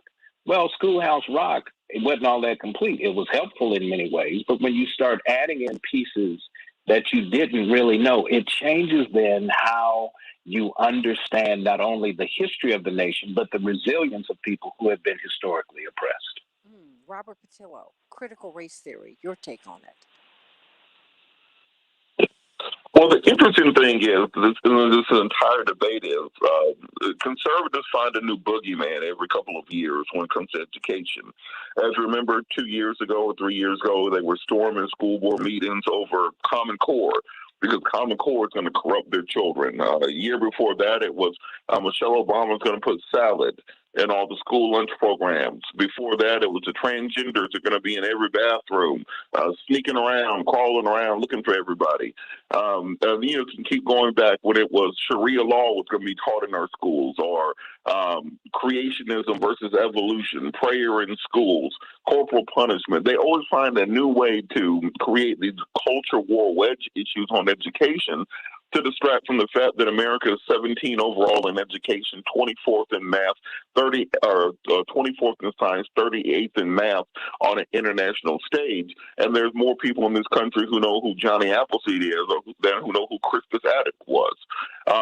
And part of that is that when you have a political party that has a political platform, which is defunding public education, moving that money into private education, charter schools, defunding teachers' unions, you have to find some kind of way to keep people distracted. And the way you keep them distracted is by creating these culture war wedge issues to scare white people into storming these school board meetings when they need to be storming a school board meeting to find out how exactly we're going to reopen this fall without coronavirus ravaging the population. How are we going to reopen with remote learning? How are we going to ensure that poor communities have access to Wi-Fi and technology to bridge the digital divide? There are actually very important issues in education we should be addressing. They're being distracted by this canard of critical race theory. Critical race theory is taught on the graduate and law school level. There is no elementary school student in this country that could understand it. And if they are, you need to immediately put them into some kind of gifted program and send them off to college. Is a concept with Derek Bell spearheaded, and I think it was 1970 with Racism and the Law. His seminal work, Charles Ogletree was one of the formative writers on it, and both of them based their work off of W.B. Du Bois and his progeny after his writings in the Philadelphia Negro when he discussed race conflict theory as an offshoot of Henrietta Martineau and her gender conflict theory from England in the early part of the 19th century. So it's not as if this is some new thing that just popped up. The academic pedagogy on it goes back well over 200 years, and this field of study goes back to the 1970s. But when Republicans realized, well, Joe Biden's passing an infrastructure or working on an infrastructure bill that people like, he's sending out $1,400 checks to people. His approval ratings are over 60%. Let's find something to distract from that, and that's what this entire discussion is. And if you're asking, should it be taught on the graduate level? Absolutely. It's a very important field of study. Now, what Republicans are mad about is diversity and inclusion in education, because that's what they're kind of wrapping up the concept. When we ask them what critical race theory, that's what they're actually describing. How do we change curriculum to be more inclusive? How do we teach an actual educational process instead of simply regurgitating, George Washington chopped down a cherry tree, couldn't tell a lie, and then he had wooden teeth, which is what we teach kids now, instead of talking about the plantation with hundreds of people that he owned. We don't talk about, we talk talk about the Transcontinental Railroad and driving a big golden spike to connect the eastern and west coast, we don't talk about the Chinese slave labor that built it or the people who were lynched when those Chinese slave laborers were not needed anymore. We talk about the Civil War. We don't talk about the Italians who were drafted and pressed into service. Talk about World War II. We don't talk about all those Japanese who put into internment camps. So it's a question of what lens do you view history in? And in this country, white supremacy is so tied into what we believe of America that any attacks on white supremacy are seen as being an attack on America itself. And that's the reckoning that people are coming to now. So even beyond the conversation on critical race theory, when it comes to diversity and inclusion in education, we absolutely have to teach it because on an international scale, we're not competing with people in Alabama and Mississippi anymore. We're competing with people in Taiwan and Bangladesh when it comes to the jobs and the economy of the future. And we can't continue to teach kids propaganda and make them think that it's actual history. Dwight McKee, your thoughts? I mean, how do you tell this history? I mean, this is what you and Reverend Dr. Marshall Hatch, in part, are doing with these young men. It's something that you did with the youth division at Operation Breadbasket and Operation Push 50, almost 60 years ago. How do you teach this history? Well, and it's not just from 1619, Santita. The whole premise of American history is built on lies. When you learn history, what they teach you is they teach you that there was a glory that was Greece, the Parthenon, the Pantheon. Then they teach you the glory that was Rome, the Parthenon, and the Caesar, and then they say after Rome fell, there were the Dark Ages. They don't even discuss it. They just say the Dark Ages, and then there was a Renaissance. Well, the Dark Ages was 1,000 years of European history that they don't even discuss.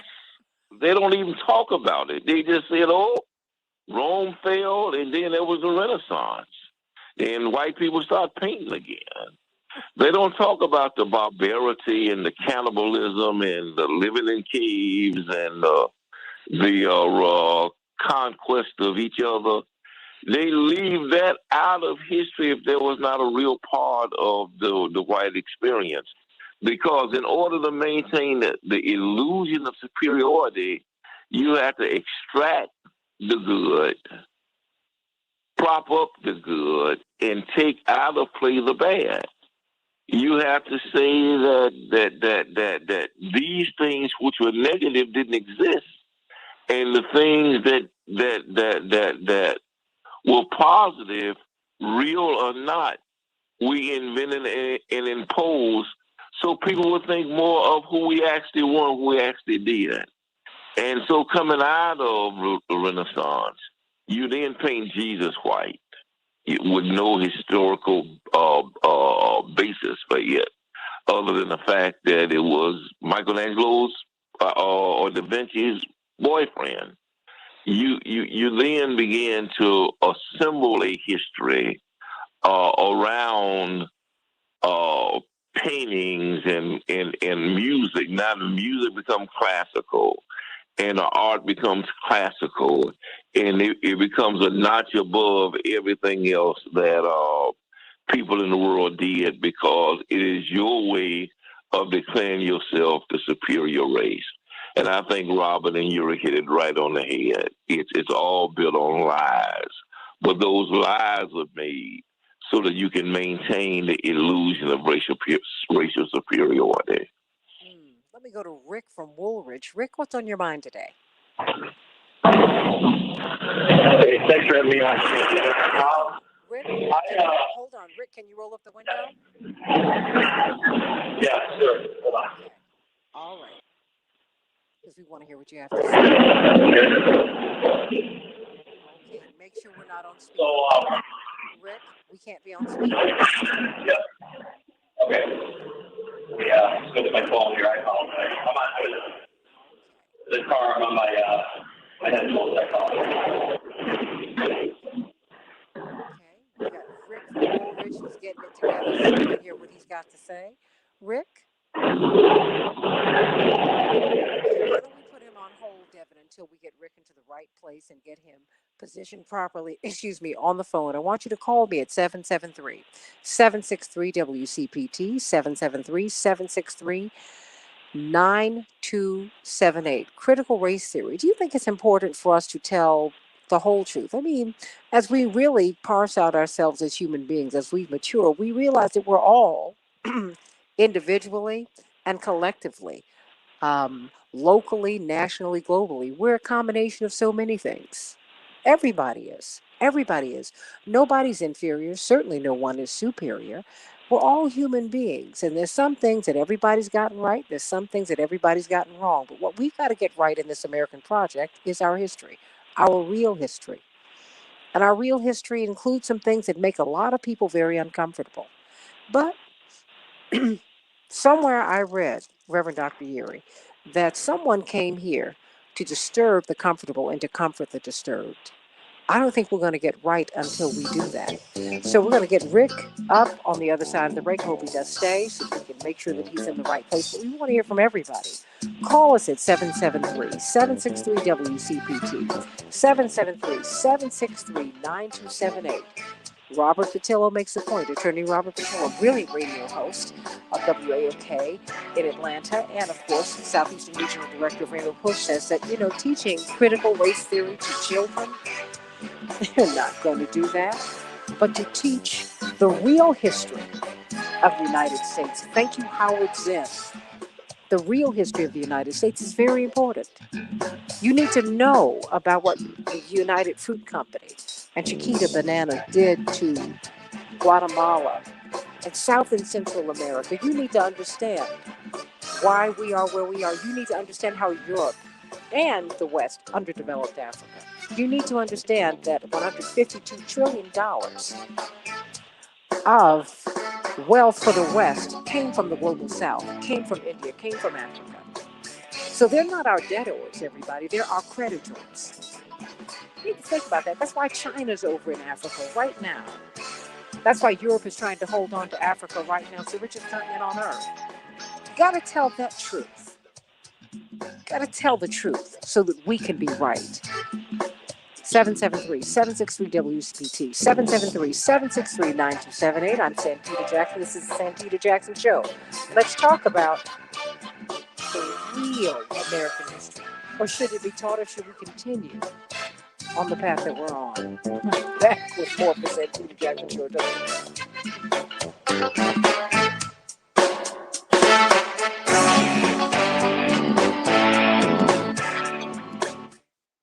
Okay, he's in a good place now. Yes. Okay, fantastic. Could I speak with him? Because I'm going to bring him up Sure. on the other side of the break. I just sent Rick through. Rick, how are you? Hey, I'm good. I'm sorry about that. No worries, sweetie. But I didn't think I was going to be on so quickly. No. You're not on yet. We're on commercial break, but I did want to say hello to you. No. I know. Before, I apologize for disrupting the show. I figured usually when I call, I don't.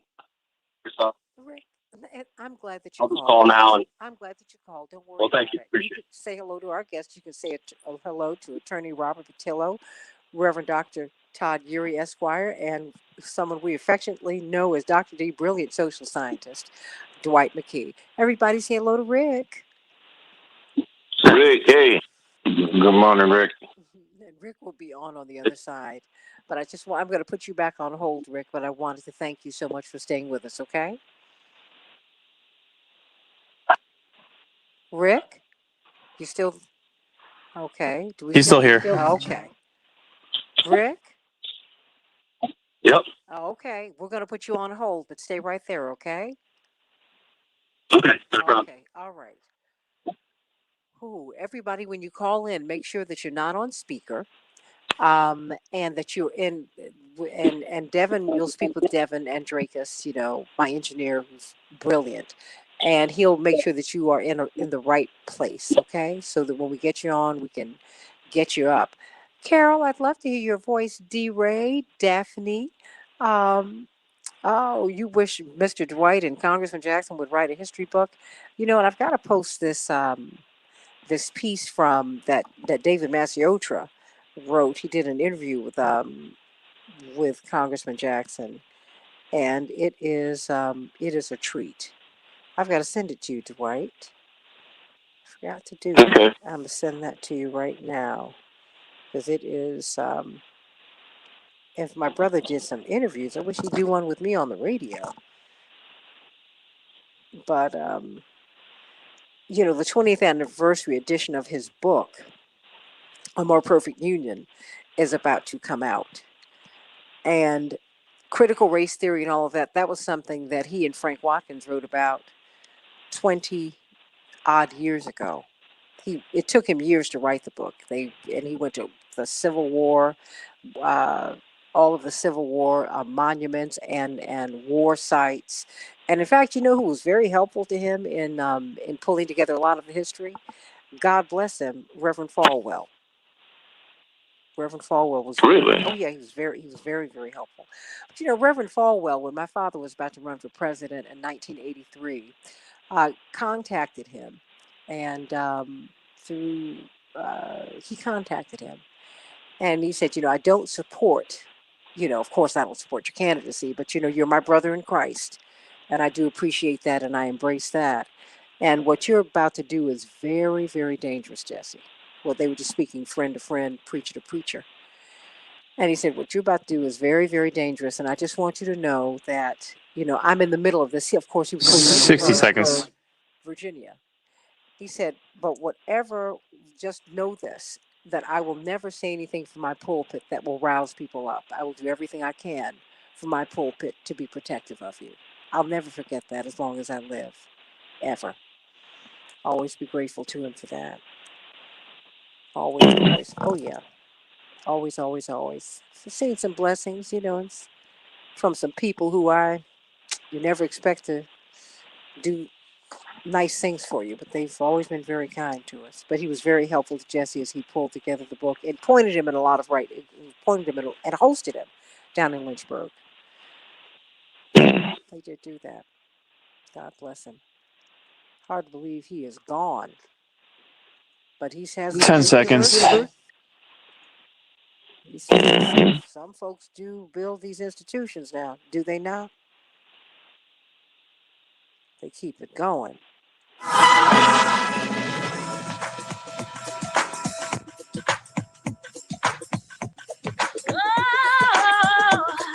This is the Santita Jackson Show. Determined, unstoppable, achieving the impossible. We're standing tall with our heads held high.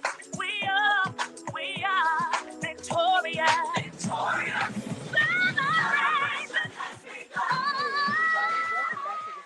Jackson Show. How should we teach American history? Call me or text me at 773-763-WCPT, 773-763-9278.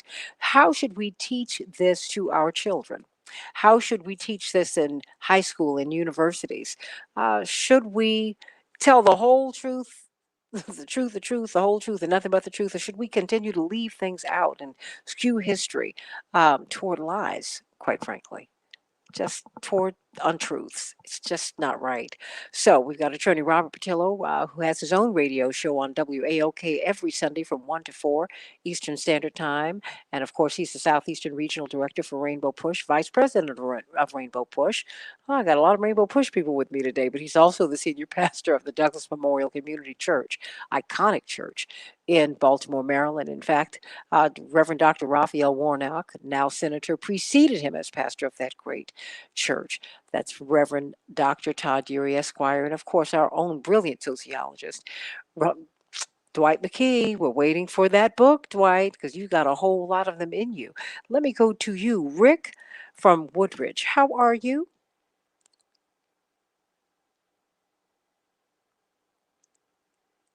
Do we have Rick there? Yeah, I put him through. Okay. Thing on try now. For Rick? Hello, Hey, Rick, how are you? I'm here. We're just having I'm a time good. today, Thank but you. it's all good. It's good hearing your voice. Great. So at the turn of the hour, you said something in regards to about teaching critical race theory and whether or not it should be done. I think, I mean, if you're teaching the truth, which by the way, I want to preface that I do teach history at a charter school here in Chicago. And so if you are teaching the truth and you have the latitude to do, which I do at the school I'm at, they do allow me the flexibility to choose the curriculum as far as the content goes, providing them I'm meeting certain skill standards for my students. You're already doing it. So, it's funny. It's funny. I heard some of your guests, talk about not teaching this, not teaching that. And it's like, I teach that. I teach that. I teach that. Why It's in regards to why do you teach that? because it's the truth. I mean, and here's the thing: when I was in high school, way back when in the Stone Age, we were taught certain narratives. There's no doubt about it. And then when I got to college, I learned something a little different because you get introduced to different texts that give you a different perspective on things, such as Zinn's People's History, and I think probably the biggest eye-opening book I've ever read was Malcolm X's autobiography. That really enlightened me to the African American experience here in America, which I hadn't, I didn't really know until that point. And then so it was like, once you're taught that truth, you're kind of resentful. You weren't taught the truth before, but then it's enlightening. I think the resistance, certainly with white people, and I'm a white man, is that it's hard to look in the mirror. But I think it's also white people got to understand that, and in a certain extent, we've been kind of hoodwinked too. And this goes way back to slave times. This goes back to colonial times when the plantation owners figured out a real good way of keeping the white indentured servants separate from the African enslaved people was to separate them by race. Give the white people a little more freedoms, a little more privileges than the blacks, just to make them feel like they're part of the system when they're really not.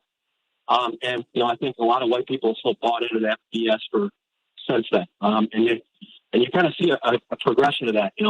After the end of slavery, you see it in the South where you have all these poor sharecropping white people working right next to poor African Americans, and they can say, well, I might be poor, but at least I'm not. And then of course, poor would follow after that. And then it's this continuation till today.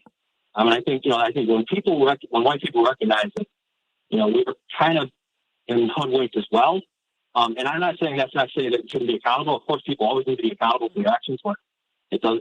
But I think that people have a different perspective on this whole thing and be a little more open. Well, Rick, let me to ask this you idea this. of critical race theory. Let me ask you this just very quickly, because you say white people have been hoodwinked too. It's very interesting that you say that. What is the impact of hoodwinking, of not telling white people the whole truth? How does that impact white people?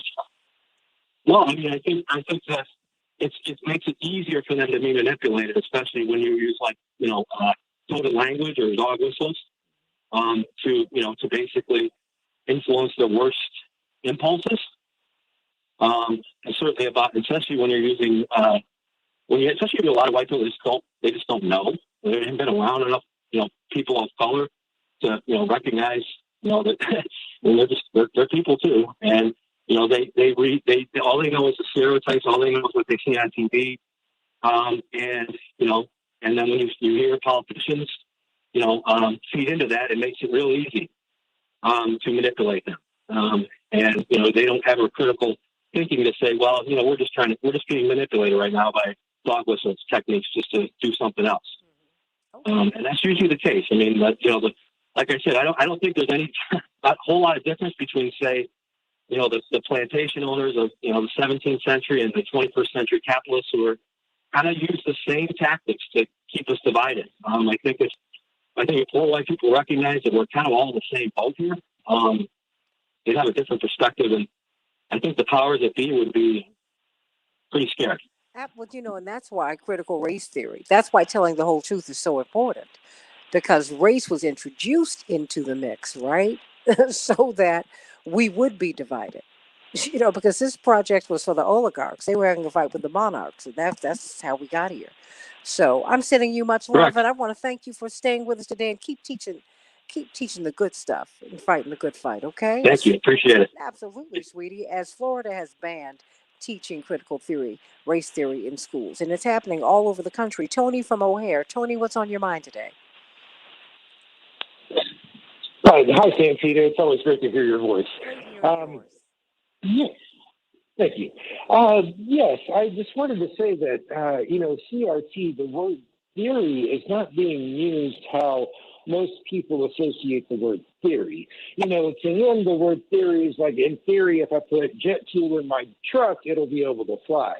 We're talking like theory, like it's been the scientific method with, it's been hypothesized, it's been tested, it's been retested and, proven. And that's like the theory of gravity and the theory of evolution. These things have been tested and proven.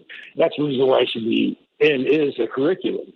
And unfortunately, people have been, they use the words like theory loosely and they don't understand what it means. They just think it's just a thought.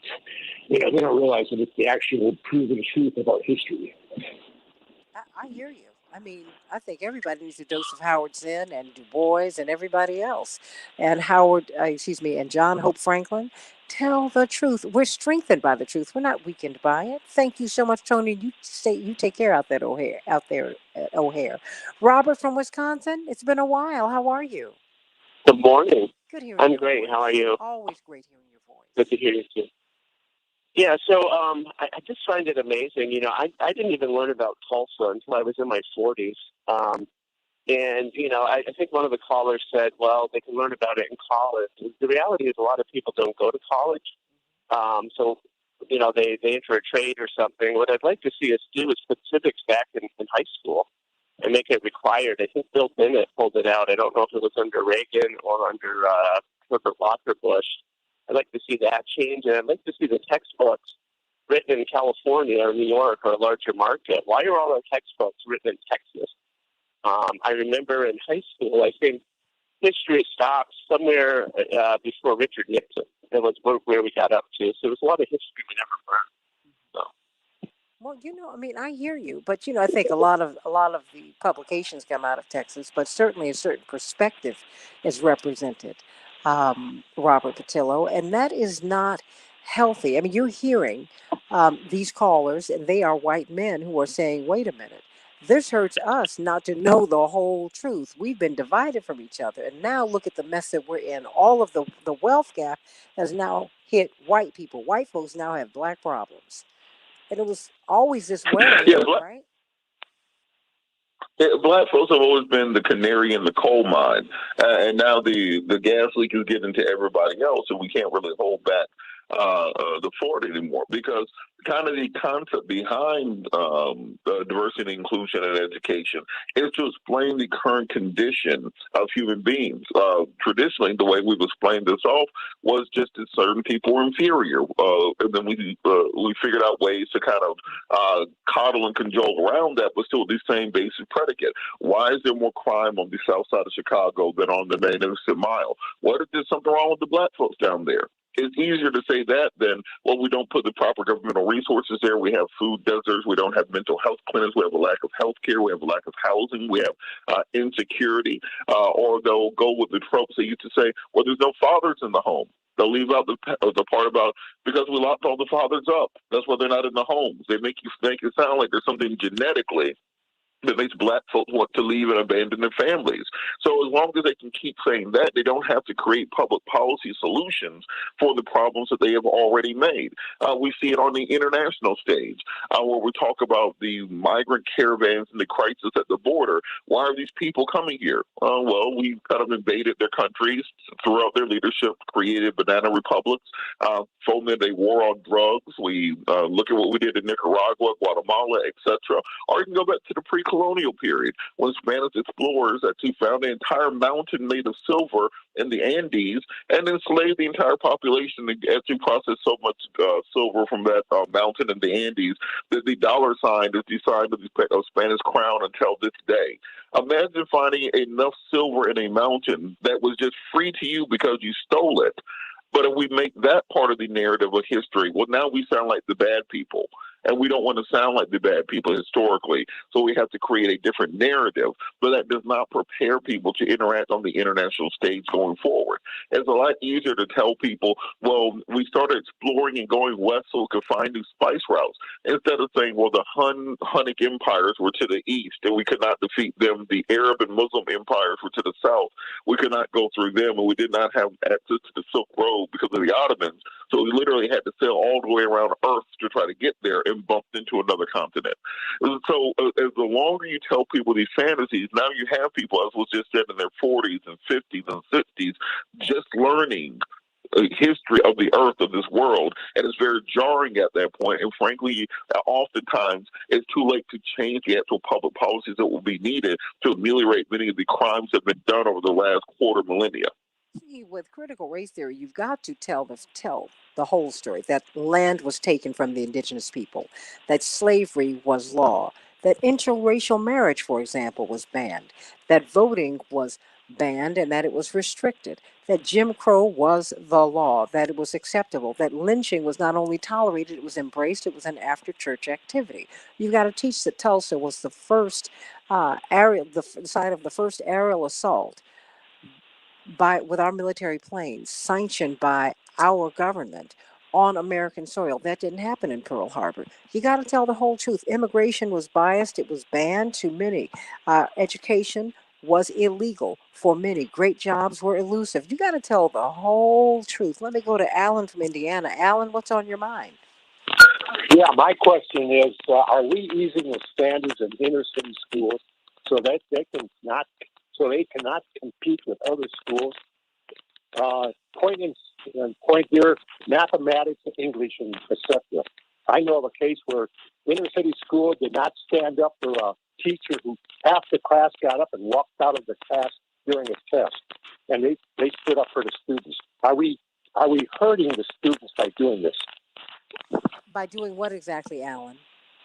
By not standing up for the requirements that is going to be needed in your life after school. You know what? I think that all American children have been shortchanged. When my brother was in Congress, he constructed an amendment to the Constitution that would guarantee equal access to equal high quality education for every American child, for every American human being. We still don't want to educate people. You know, educated people are unmanageable people. They ask a lot of questions and they push hard. And so I think that not only are inner city children disadvantaged, but rural children are disadvantaged. I mean, there are a lot of poor people in America, and they are everywhere. And you have a lot of children who are undereducated. You heard Robert state the statistics at the top of his statement. I mean, the fact is, America, to be the richest country on earth, is doing very poorly with education. We are. And we not only should do better, we should do right. We should be number one everywhere or close to the top. That's not where we are, period. And that's something that we're all going to have to examine in every community. Thank you so much. Reverend Dr. Yeary, how does it help us to understand, or does it matter that you had Derek Bell and Kimberly Crenshaw and Charles Ogletree and others, these legal scholars who have been saying, wait a minute, we need to teach history this way? Does it have legal implications? It's just like in Tulsa when it was a riot. The insurance companies would not pay the aggrieved, those people who've been burned out of their homes, who've been killed. But when it becomes a massacre, it's a different story. Is it a different story because these are legal scholars who constructed this? Well, it's a different story because these legal scholars read legal rulings that had what they call reasoning behind them. And the reasoning kind of reinforced the social infrastructure, the rules of engagement, if you will, that governed how folks could move until there was another legal ruling that either modified it or overturned it. So let me give you kind of an overview. When the Dred Scott decision was rendered in 1857, it was the law of the land until really Brown v. Board. It was modified by Plessy versus Ferguson. So here's what's in the reasoning for the ruling. And the ruling basically is Dred Scott could not sue in federal court because he didn't have standing. In essence, he was not a citizen or a person under law who could raise the issue that this contract that had given him his freedom had to be honored when he moved back across an arbitrary state line. So in the little courthouse that sits in the shadows of the Gateway Arch in St. Louis, Chief Justice Roger Taney rendered the Dred Scott decision. And that decision basically said that the United States was a nation built by white people, for white people, and no black person had any rights that a white person was bound to respect. That's the rule. If you don't frame it, then you misunderstand what the historical implications are between the time Dred Scott is rendered and the time Plessy versus Ferguson is rendered, which says that you can have separate accommodations for the races provided they are, quote unquote, equal. Well, we understood that separate but equal was everything but that then sets the rules of engagement, how laws are enacted, how social behavior is reinforced from the time that decision is rendered in the late 19th century all the way up until Brown versus Board of Education is rendered in 1954. Now, here's why that's particularly important when we talk about why legal scholars do this. In the last round of many of the federal judges that were appointed under the last administration, there were questions asked such as, do you think Dred Scott is rightfully overturned? Do you believe Brown versus Board of Education is still good law?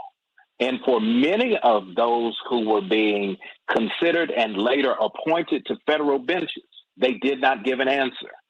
And so what it says is that this assumption, these set of quote unquote facts, air quotes for real, right? These facts that are devoid of any backup. Basically, all critical race theory is saying, look, don't just operate off of the assumptions. Let's look at the contextual history. Read Pauli Murray's book on states' laws on race and color, when you can look at how it was codified that there was no dignity that was going to be affirmed in Black people or other persons of color. You heard Robert's point about the whole treatment of immigrants. And if you study the history of immigration, while we're having a huge immigration discussion, immigration on the front end was actually expedited to bring European immigrants in to reinforce this notion of race, this fiction. And so whiteness ain't whiteness. That's the issue. That's why you have such pushback from, to your point, Santita, the oligarchs and those who are reinforcing the political infrastructure. Because once you have white people, you have poor white trash, you got trailer trash. So you have categories so that this whiteness thing is even a farce. And if we get to the essence that critical race theory not only talks about race black to white, but even quote unquote white to white, that's why there's so much resistance. Because if this house of cards falls, because folks are beginning to question the essence of the assumptions that have governed our behavior for hundreds of years since the pre-establishment of the country, then that means this moment of reckoning, racial reckoning, is not going to be just external. There's going to be some internal reckoning within white communities where they use the same things to oppress other white people. And that's what they are trying to avoid. Dwight McKee, your response. Well, it's very basic to me, Santita. It's easy to say know the truth, and the truth must set you free. So if people don't want you to know the truth, it's because they don't want you to be free. It's real basic. As long as the witch control the mirror on the wall, she could always maintain or be the fairest of them all, because it was her mirror. And so it didn't matter how other folk looked. She was going to be the fairest because it was her mirror. And that's what you're looking at in our society. You're looking at people who want to control the narrative and control the information because they want to maintain control. And they know if other people, as you just say, really knew the truth, they'd have a different perspective on life, and they will understand how they've been bamboozled. as Malcolm used to call it, into people using their color really against them and pitting them against other folk who are more in line with their interests than this 1% who owns 40% of all of the wealth in the country, while most people are barely making it or living lives of quiet desperation. That 1% has not moved, Robert Patillo. I mean, now they want to go to space, I guess, and do the same thing up there, since it costs $250,000 for an average person to get a space on that flight. I mean, I don't want it, but I got about a minute and a half. Your thoughts? Well, I think what is crucial to understand that the people who are raiding these school board meetings, who are fighting online, who are yelling about things that they have no understanding of, it's kind of the Dunning Kruger effect. Is that place where people who know the least about things are the most passionate and most confident in their views about things. So it's not that they're bad people. They've been lied to. They've been misled. They got it into this right wing feedback loop. Now, they really do believe that there's dangers to their children that are going to be indoctrinated into anti-whiteness, into anti-Americanism, because that's what they've been told. Many of these parents are the victims because they were given this ignorant education, where now they are afraid of the things that they don't understand. And when they see these things, as much like Allegory of the Cave, they want to hide away from it. They want to shield their children from it. They keep saying, well, why can't we just learn things to bring us together, which are lies. That's what makes you happy. Santa Claus makes you happy. The Easter Bunny, Paul Bunyan, Johnny Appleseed. Those are fun things that bring people together, but realistically, it's not education, it's propaganda. So instead of demonizing and being angry with these people, it's important for us to educate and talk to and explain to them that they are being used by a right wing power structure that doesn't care anything about them. They're going to be on that Blue Origin flight up to space with Jeff Bezos and them. They're going to be on Virgin Galactic with Richard Branson. They're going to be on SpaceX with Elon. They don't care nothing about you, but what they need you to do is fight the black folks and fight the Mexicans and fight the Indians so that they have time to carry all the money away and get it onto the spaceship. So as soon as we and they know that once we all get together and turn around and start looking at them, then they're going to have some explaining to do. So instead of seeing them as an enemy force, you have to see them as a group that simply needs to be educated and understand better that they're being scammed and hustled right along with the rest of us. That's right. Don't they're not your enemies. We've been lined up as opponents. We really are in the same boat, everybody. Dwight, I have 30 seconds. No, actually 15. Your movie will be debuting here in Chicago on Friday night. Where? Oh, I'll get the address for you. Okay. 12 when we But do this show this weekend, week. you'll be But at let me say my 4300. last statement is that, I got 15 can I say my seconds. last? 15. Is that Robert, and when they get on their spaceship, they have a flag with them. And they'll plant that flag on somebody's planet and just call it their own because they have a flag. I guess they'll call it USA, outer space. It's crazy. Going to get some closing thoughts on the Santita Jackson and Friends page. Thank you, Devin, for a great show. Thank everybody. Thank you all for calling in for a great show. Got a lot to talk about on the Santita Jackson show tomorrow. God bless you. Sending you much love. Stay right here on the Santita Jackson and Friends page. Going to get some closing thoughts from this magnificent panel. See you tomorrow. I want to get some closing thoughts from you guys before we go. Okay, and what is it? Malam, is it? Where are you? Where are you reaching out from? I'm getting a lot of people from overseas today, which is great, and really from from everywhere, which is great because we always wanted this to be a global show, and God is blessing us with that. Um, does anyone, Dwight? What is happening this weekend with you and Dr. Cornell West and Dr. Haki Matabuti? Ooh. Devin, are they still there?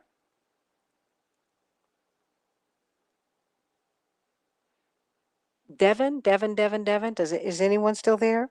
Well, I tell you what, this weekend, Dwight and Reverend Dr. Marshall Hatch are going to be, well, it's going to be, there's a Juneteenth celebration, there's Dwight's birthday celebration, and Dr. Hakeem Madabuti will be a part of it, as will Dr. Cornell West. So you don't want to miss it.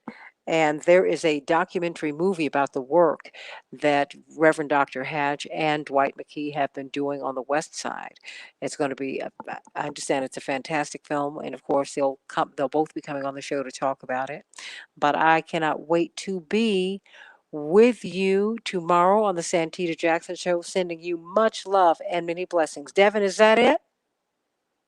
I think that's it. Okay, are they all gone? Actually, they're all still on the phone. Okay, no, I wanted to Oh, see. I forgot to turn them back on. Thank you. Dwight and Todd and Mhm. Robert, I wanted you all to get some closing thoughts. To thank you, Linda, and thank you, thank you, Effie. And Effie sent you a happy birthday. A whole lot of people sending you a happy birthday, Dwight McKee. But Reverend Dr. Yeary, your closing thoughts about this. Well, I mean, to the point about the spaceship, here's the analogy that that I think folks really need to think Hold about. on. I'm sorry, I need a praise break on that.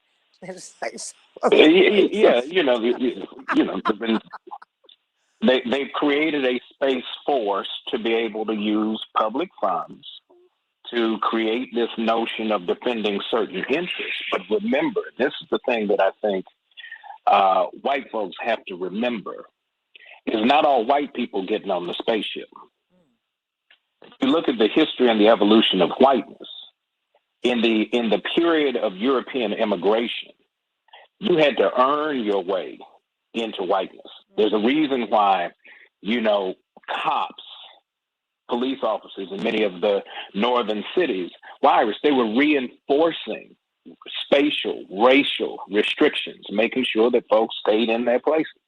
There's a reason why some of the early blackface performers were actually of heritages where they were looked down upon as well. So it helped to distinguish them from the obvious other, the one for whom there would always be a blatant hatred. And then we also have to remember that this experiment, this is why I think critical race theory makes folks lose their mind, is because if you get down to it, you'll understand that the Third Reich was based on American racism. Apartheid studied the Plessy decision. And so what has happened is a little leaven has leavened the whole loaf. The virus that has been more deadly than the coronavirus pandemic that we've endured has been this persistence of American racism that has become a model for exclusion, not just amongst people of color versus whites or vice versa, but whites against other whites, because everybody who claims white ain't white, because they ain't going to get in the boardroom and they ain't getting on the spaceship. Robert or Dwight, do you have a response? Or do you want to get on the spaceship, Robert? You know you do. Robert, you getting on that spaceship? Robert dropped. Oh, he did? Dwight, how about you? You getting on that spaceship? Well, the last time we got on, the last time we got on the ship, it didn't work out real well for us. Space or otherwise. When do you think they're going to open that door and push us out into space? I'm just saying. That's what they told us when we was coming in. They told us over there. And the owner is that, hey, we got a spaceship we want y'all to get on. Come ride. Come on, come on. It ain't no And space, that didn't work. but it's a ship. And that didn't work. That didn't work out real well for us. Yeah, and look, and Dwight, you got to know where you're going so you can tell them when they missed your turn. See, you don't want them to just kind of take you somewhere and you don't know where you're going.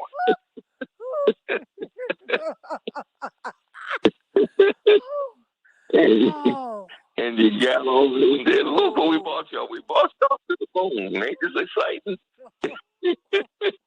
Look, at least when I take a lift, I can look at the little lift app and know where I am based on where the driver's going.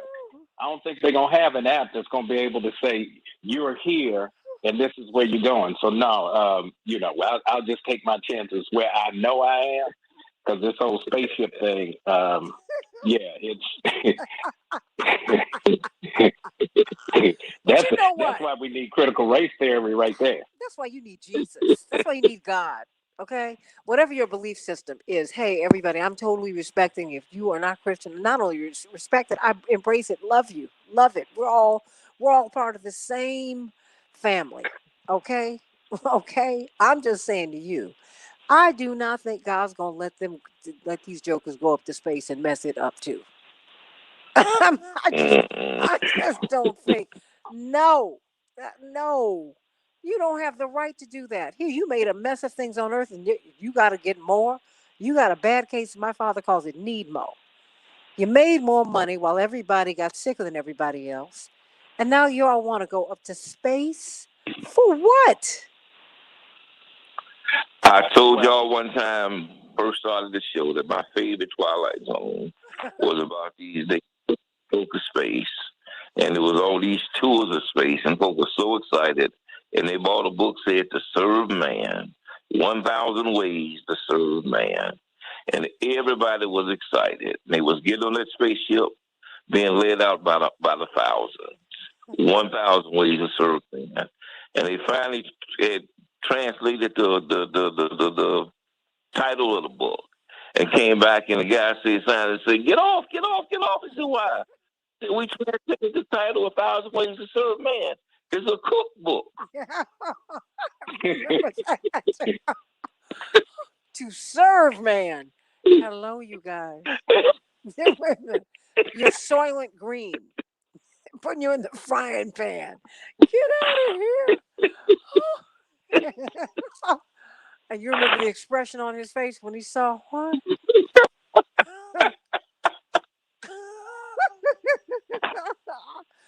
Oh, oh gosh, it's crazy. Well, you know what? Now we're descending, so it's okay. But you know what? I love you all. I love you. But it's something I think we're gonna have to think about it. Not just think about it. The time to look at all this stuff is now. It's here. It's here. Todd, I'm gonna send you this. Jesse Jackson Jr. warned us about democracy. It's hobbling on one broken leg and drunk. David Mastriotra wrote this thing. And he just really let Jesse talk. In advance of the release of his and Frank Watkins' book, A More Perfect Union: Advancing New American Rights.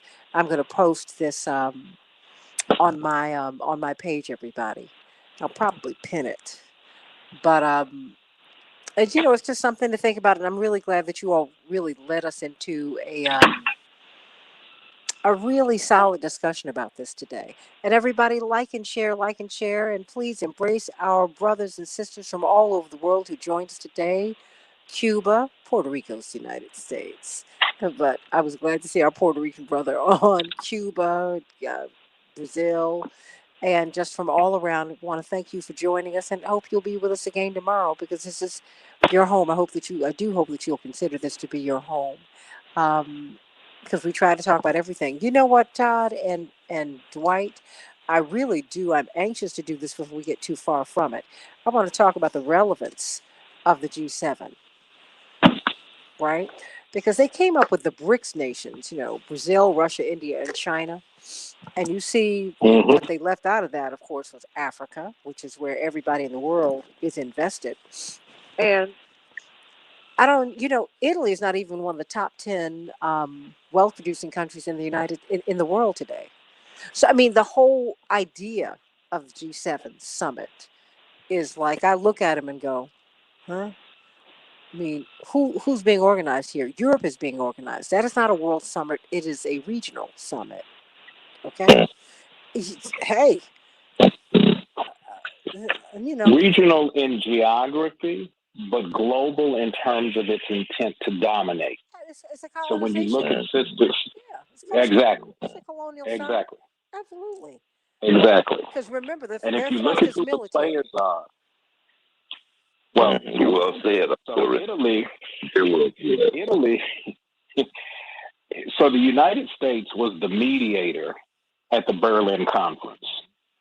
They would resolve conflicts between countries when they were vying for African territory. There were two principles that you had to establish if you were going to be considered for colonizing the continent. One, you had to have an economic interest. And the second was you had to have a military power to be able to defend that economic interest. Now go back and look at Italy.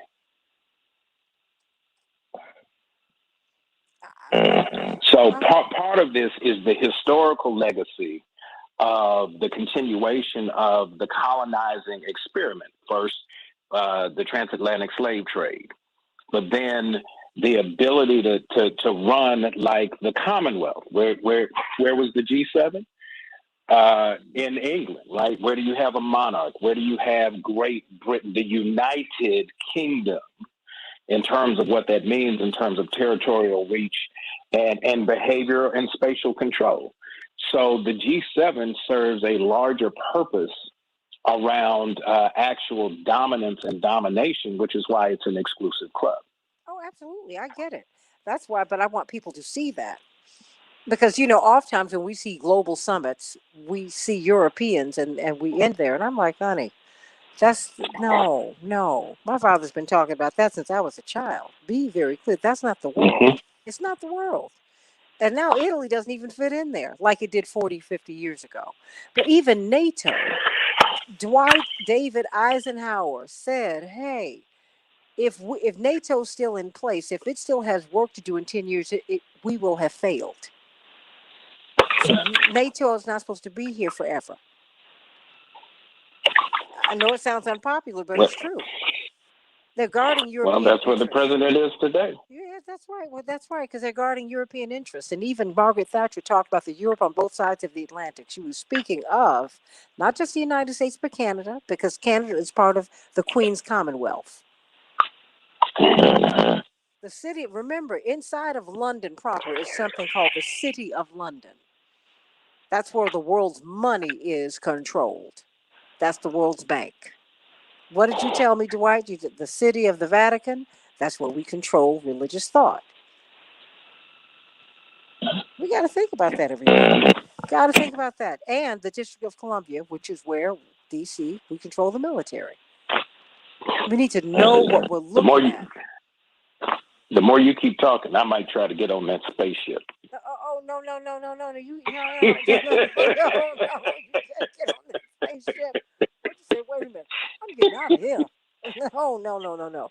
You can't get on that spaceship. You got too much work to do here. What you say? I said, y'all real eager to go, but if you think I'm following these jokers, I'm not going to do it. No. Well, when they start asking, Dwight, why is Yuri walking around with that helmet on all the time, you'll understand. Wait a minute, and that tinfoil suit. Then we're gonna know you lost your mind. Right. Well, Doc, if the pilot is not Dr. Funkenstein, I ain't getting on it. Hey. Got to be the mothership. That's it. You got to be the mother. Did you all right, y'all. I got to pretend I got a job. I can't fool with y'all all day now. I got to go act like I got a day job. And Reverend will be calling me shortly. God bless you, honey. Oh, all right. Okay. I love you all. Thank you so much. And I love you, everybody. Thank you for being with us today. Jewel says they can go without me. She said, don't leave us, Dr. Talgieri. No, we don't want him to go on that spaceship. Honey, if you see him with this tinfoil suit on and this metal hat, call somebody. No, babe, we're just gonna put you away and just and bind you up in that lovely white jacket and have you that padded room. It's just gonna be because we're gonna wait for you to get it together and give you whatever pills you need so you can get yourself back together. I love you, everybody. Let me have a black jacket. That's all I got. Gotta go. All right, y'all. See y'all later. Y'all ain't right. So, all right. Bye-bye. God bless you, everybody.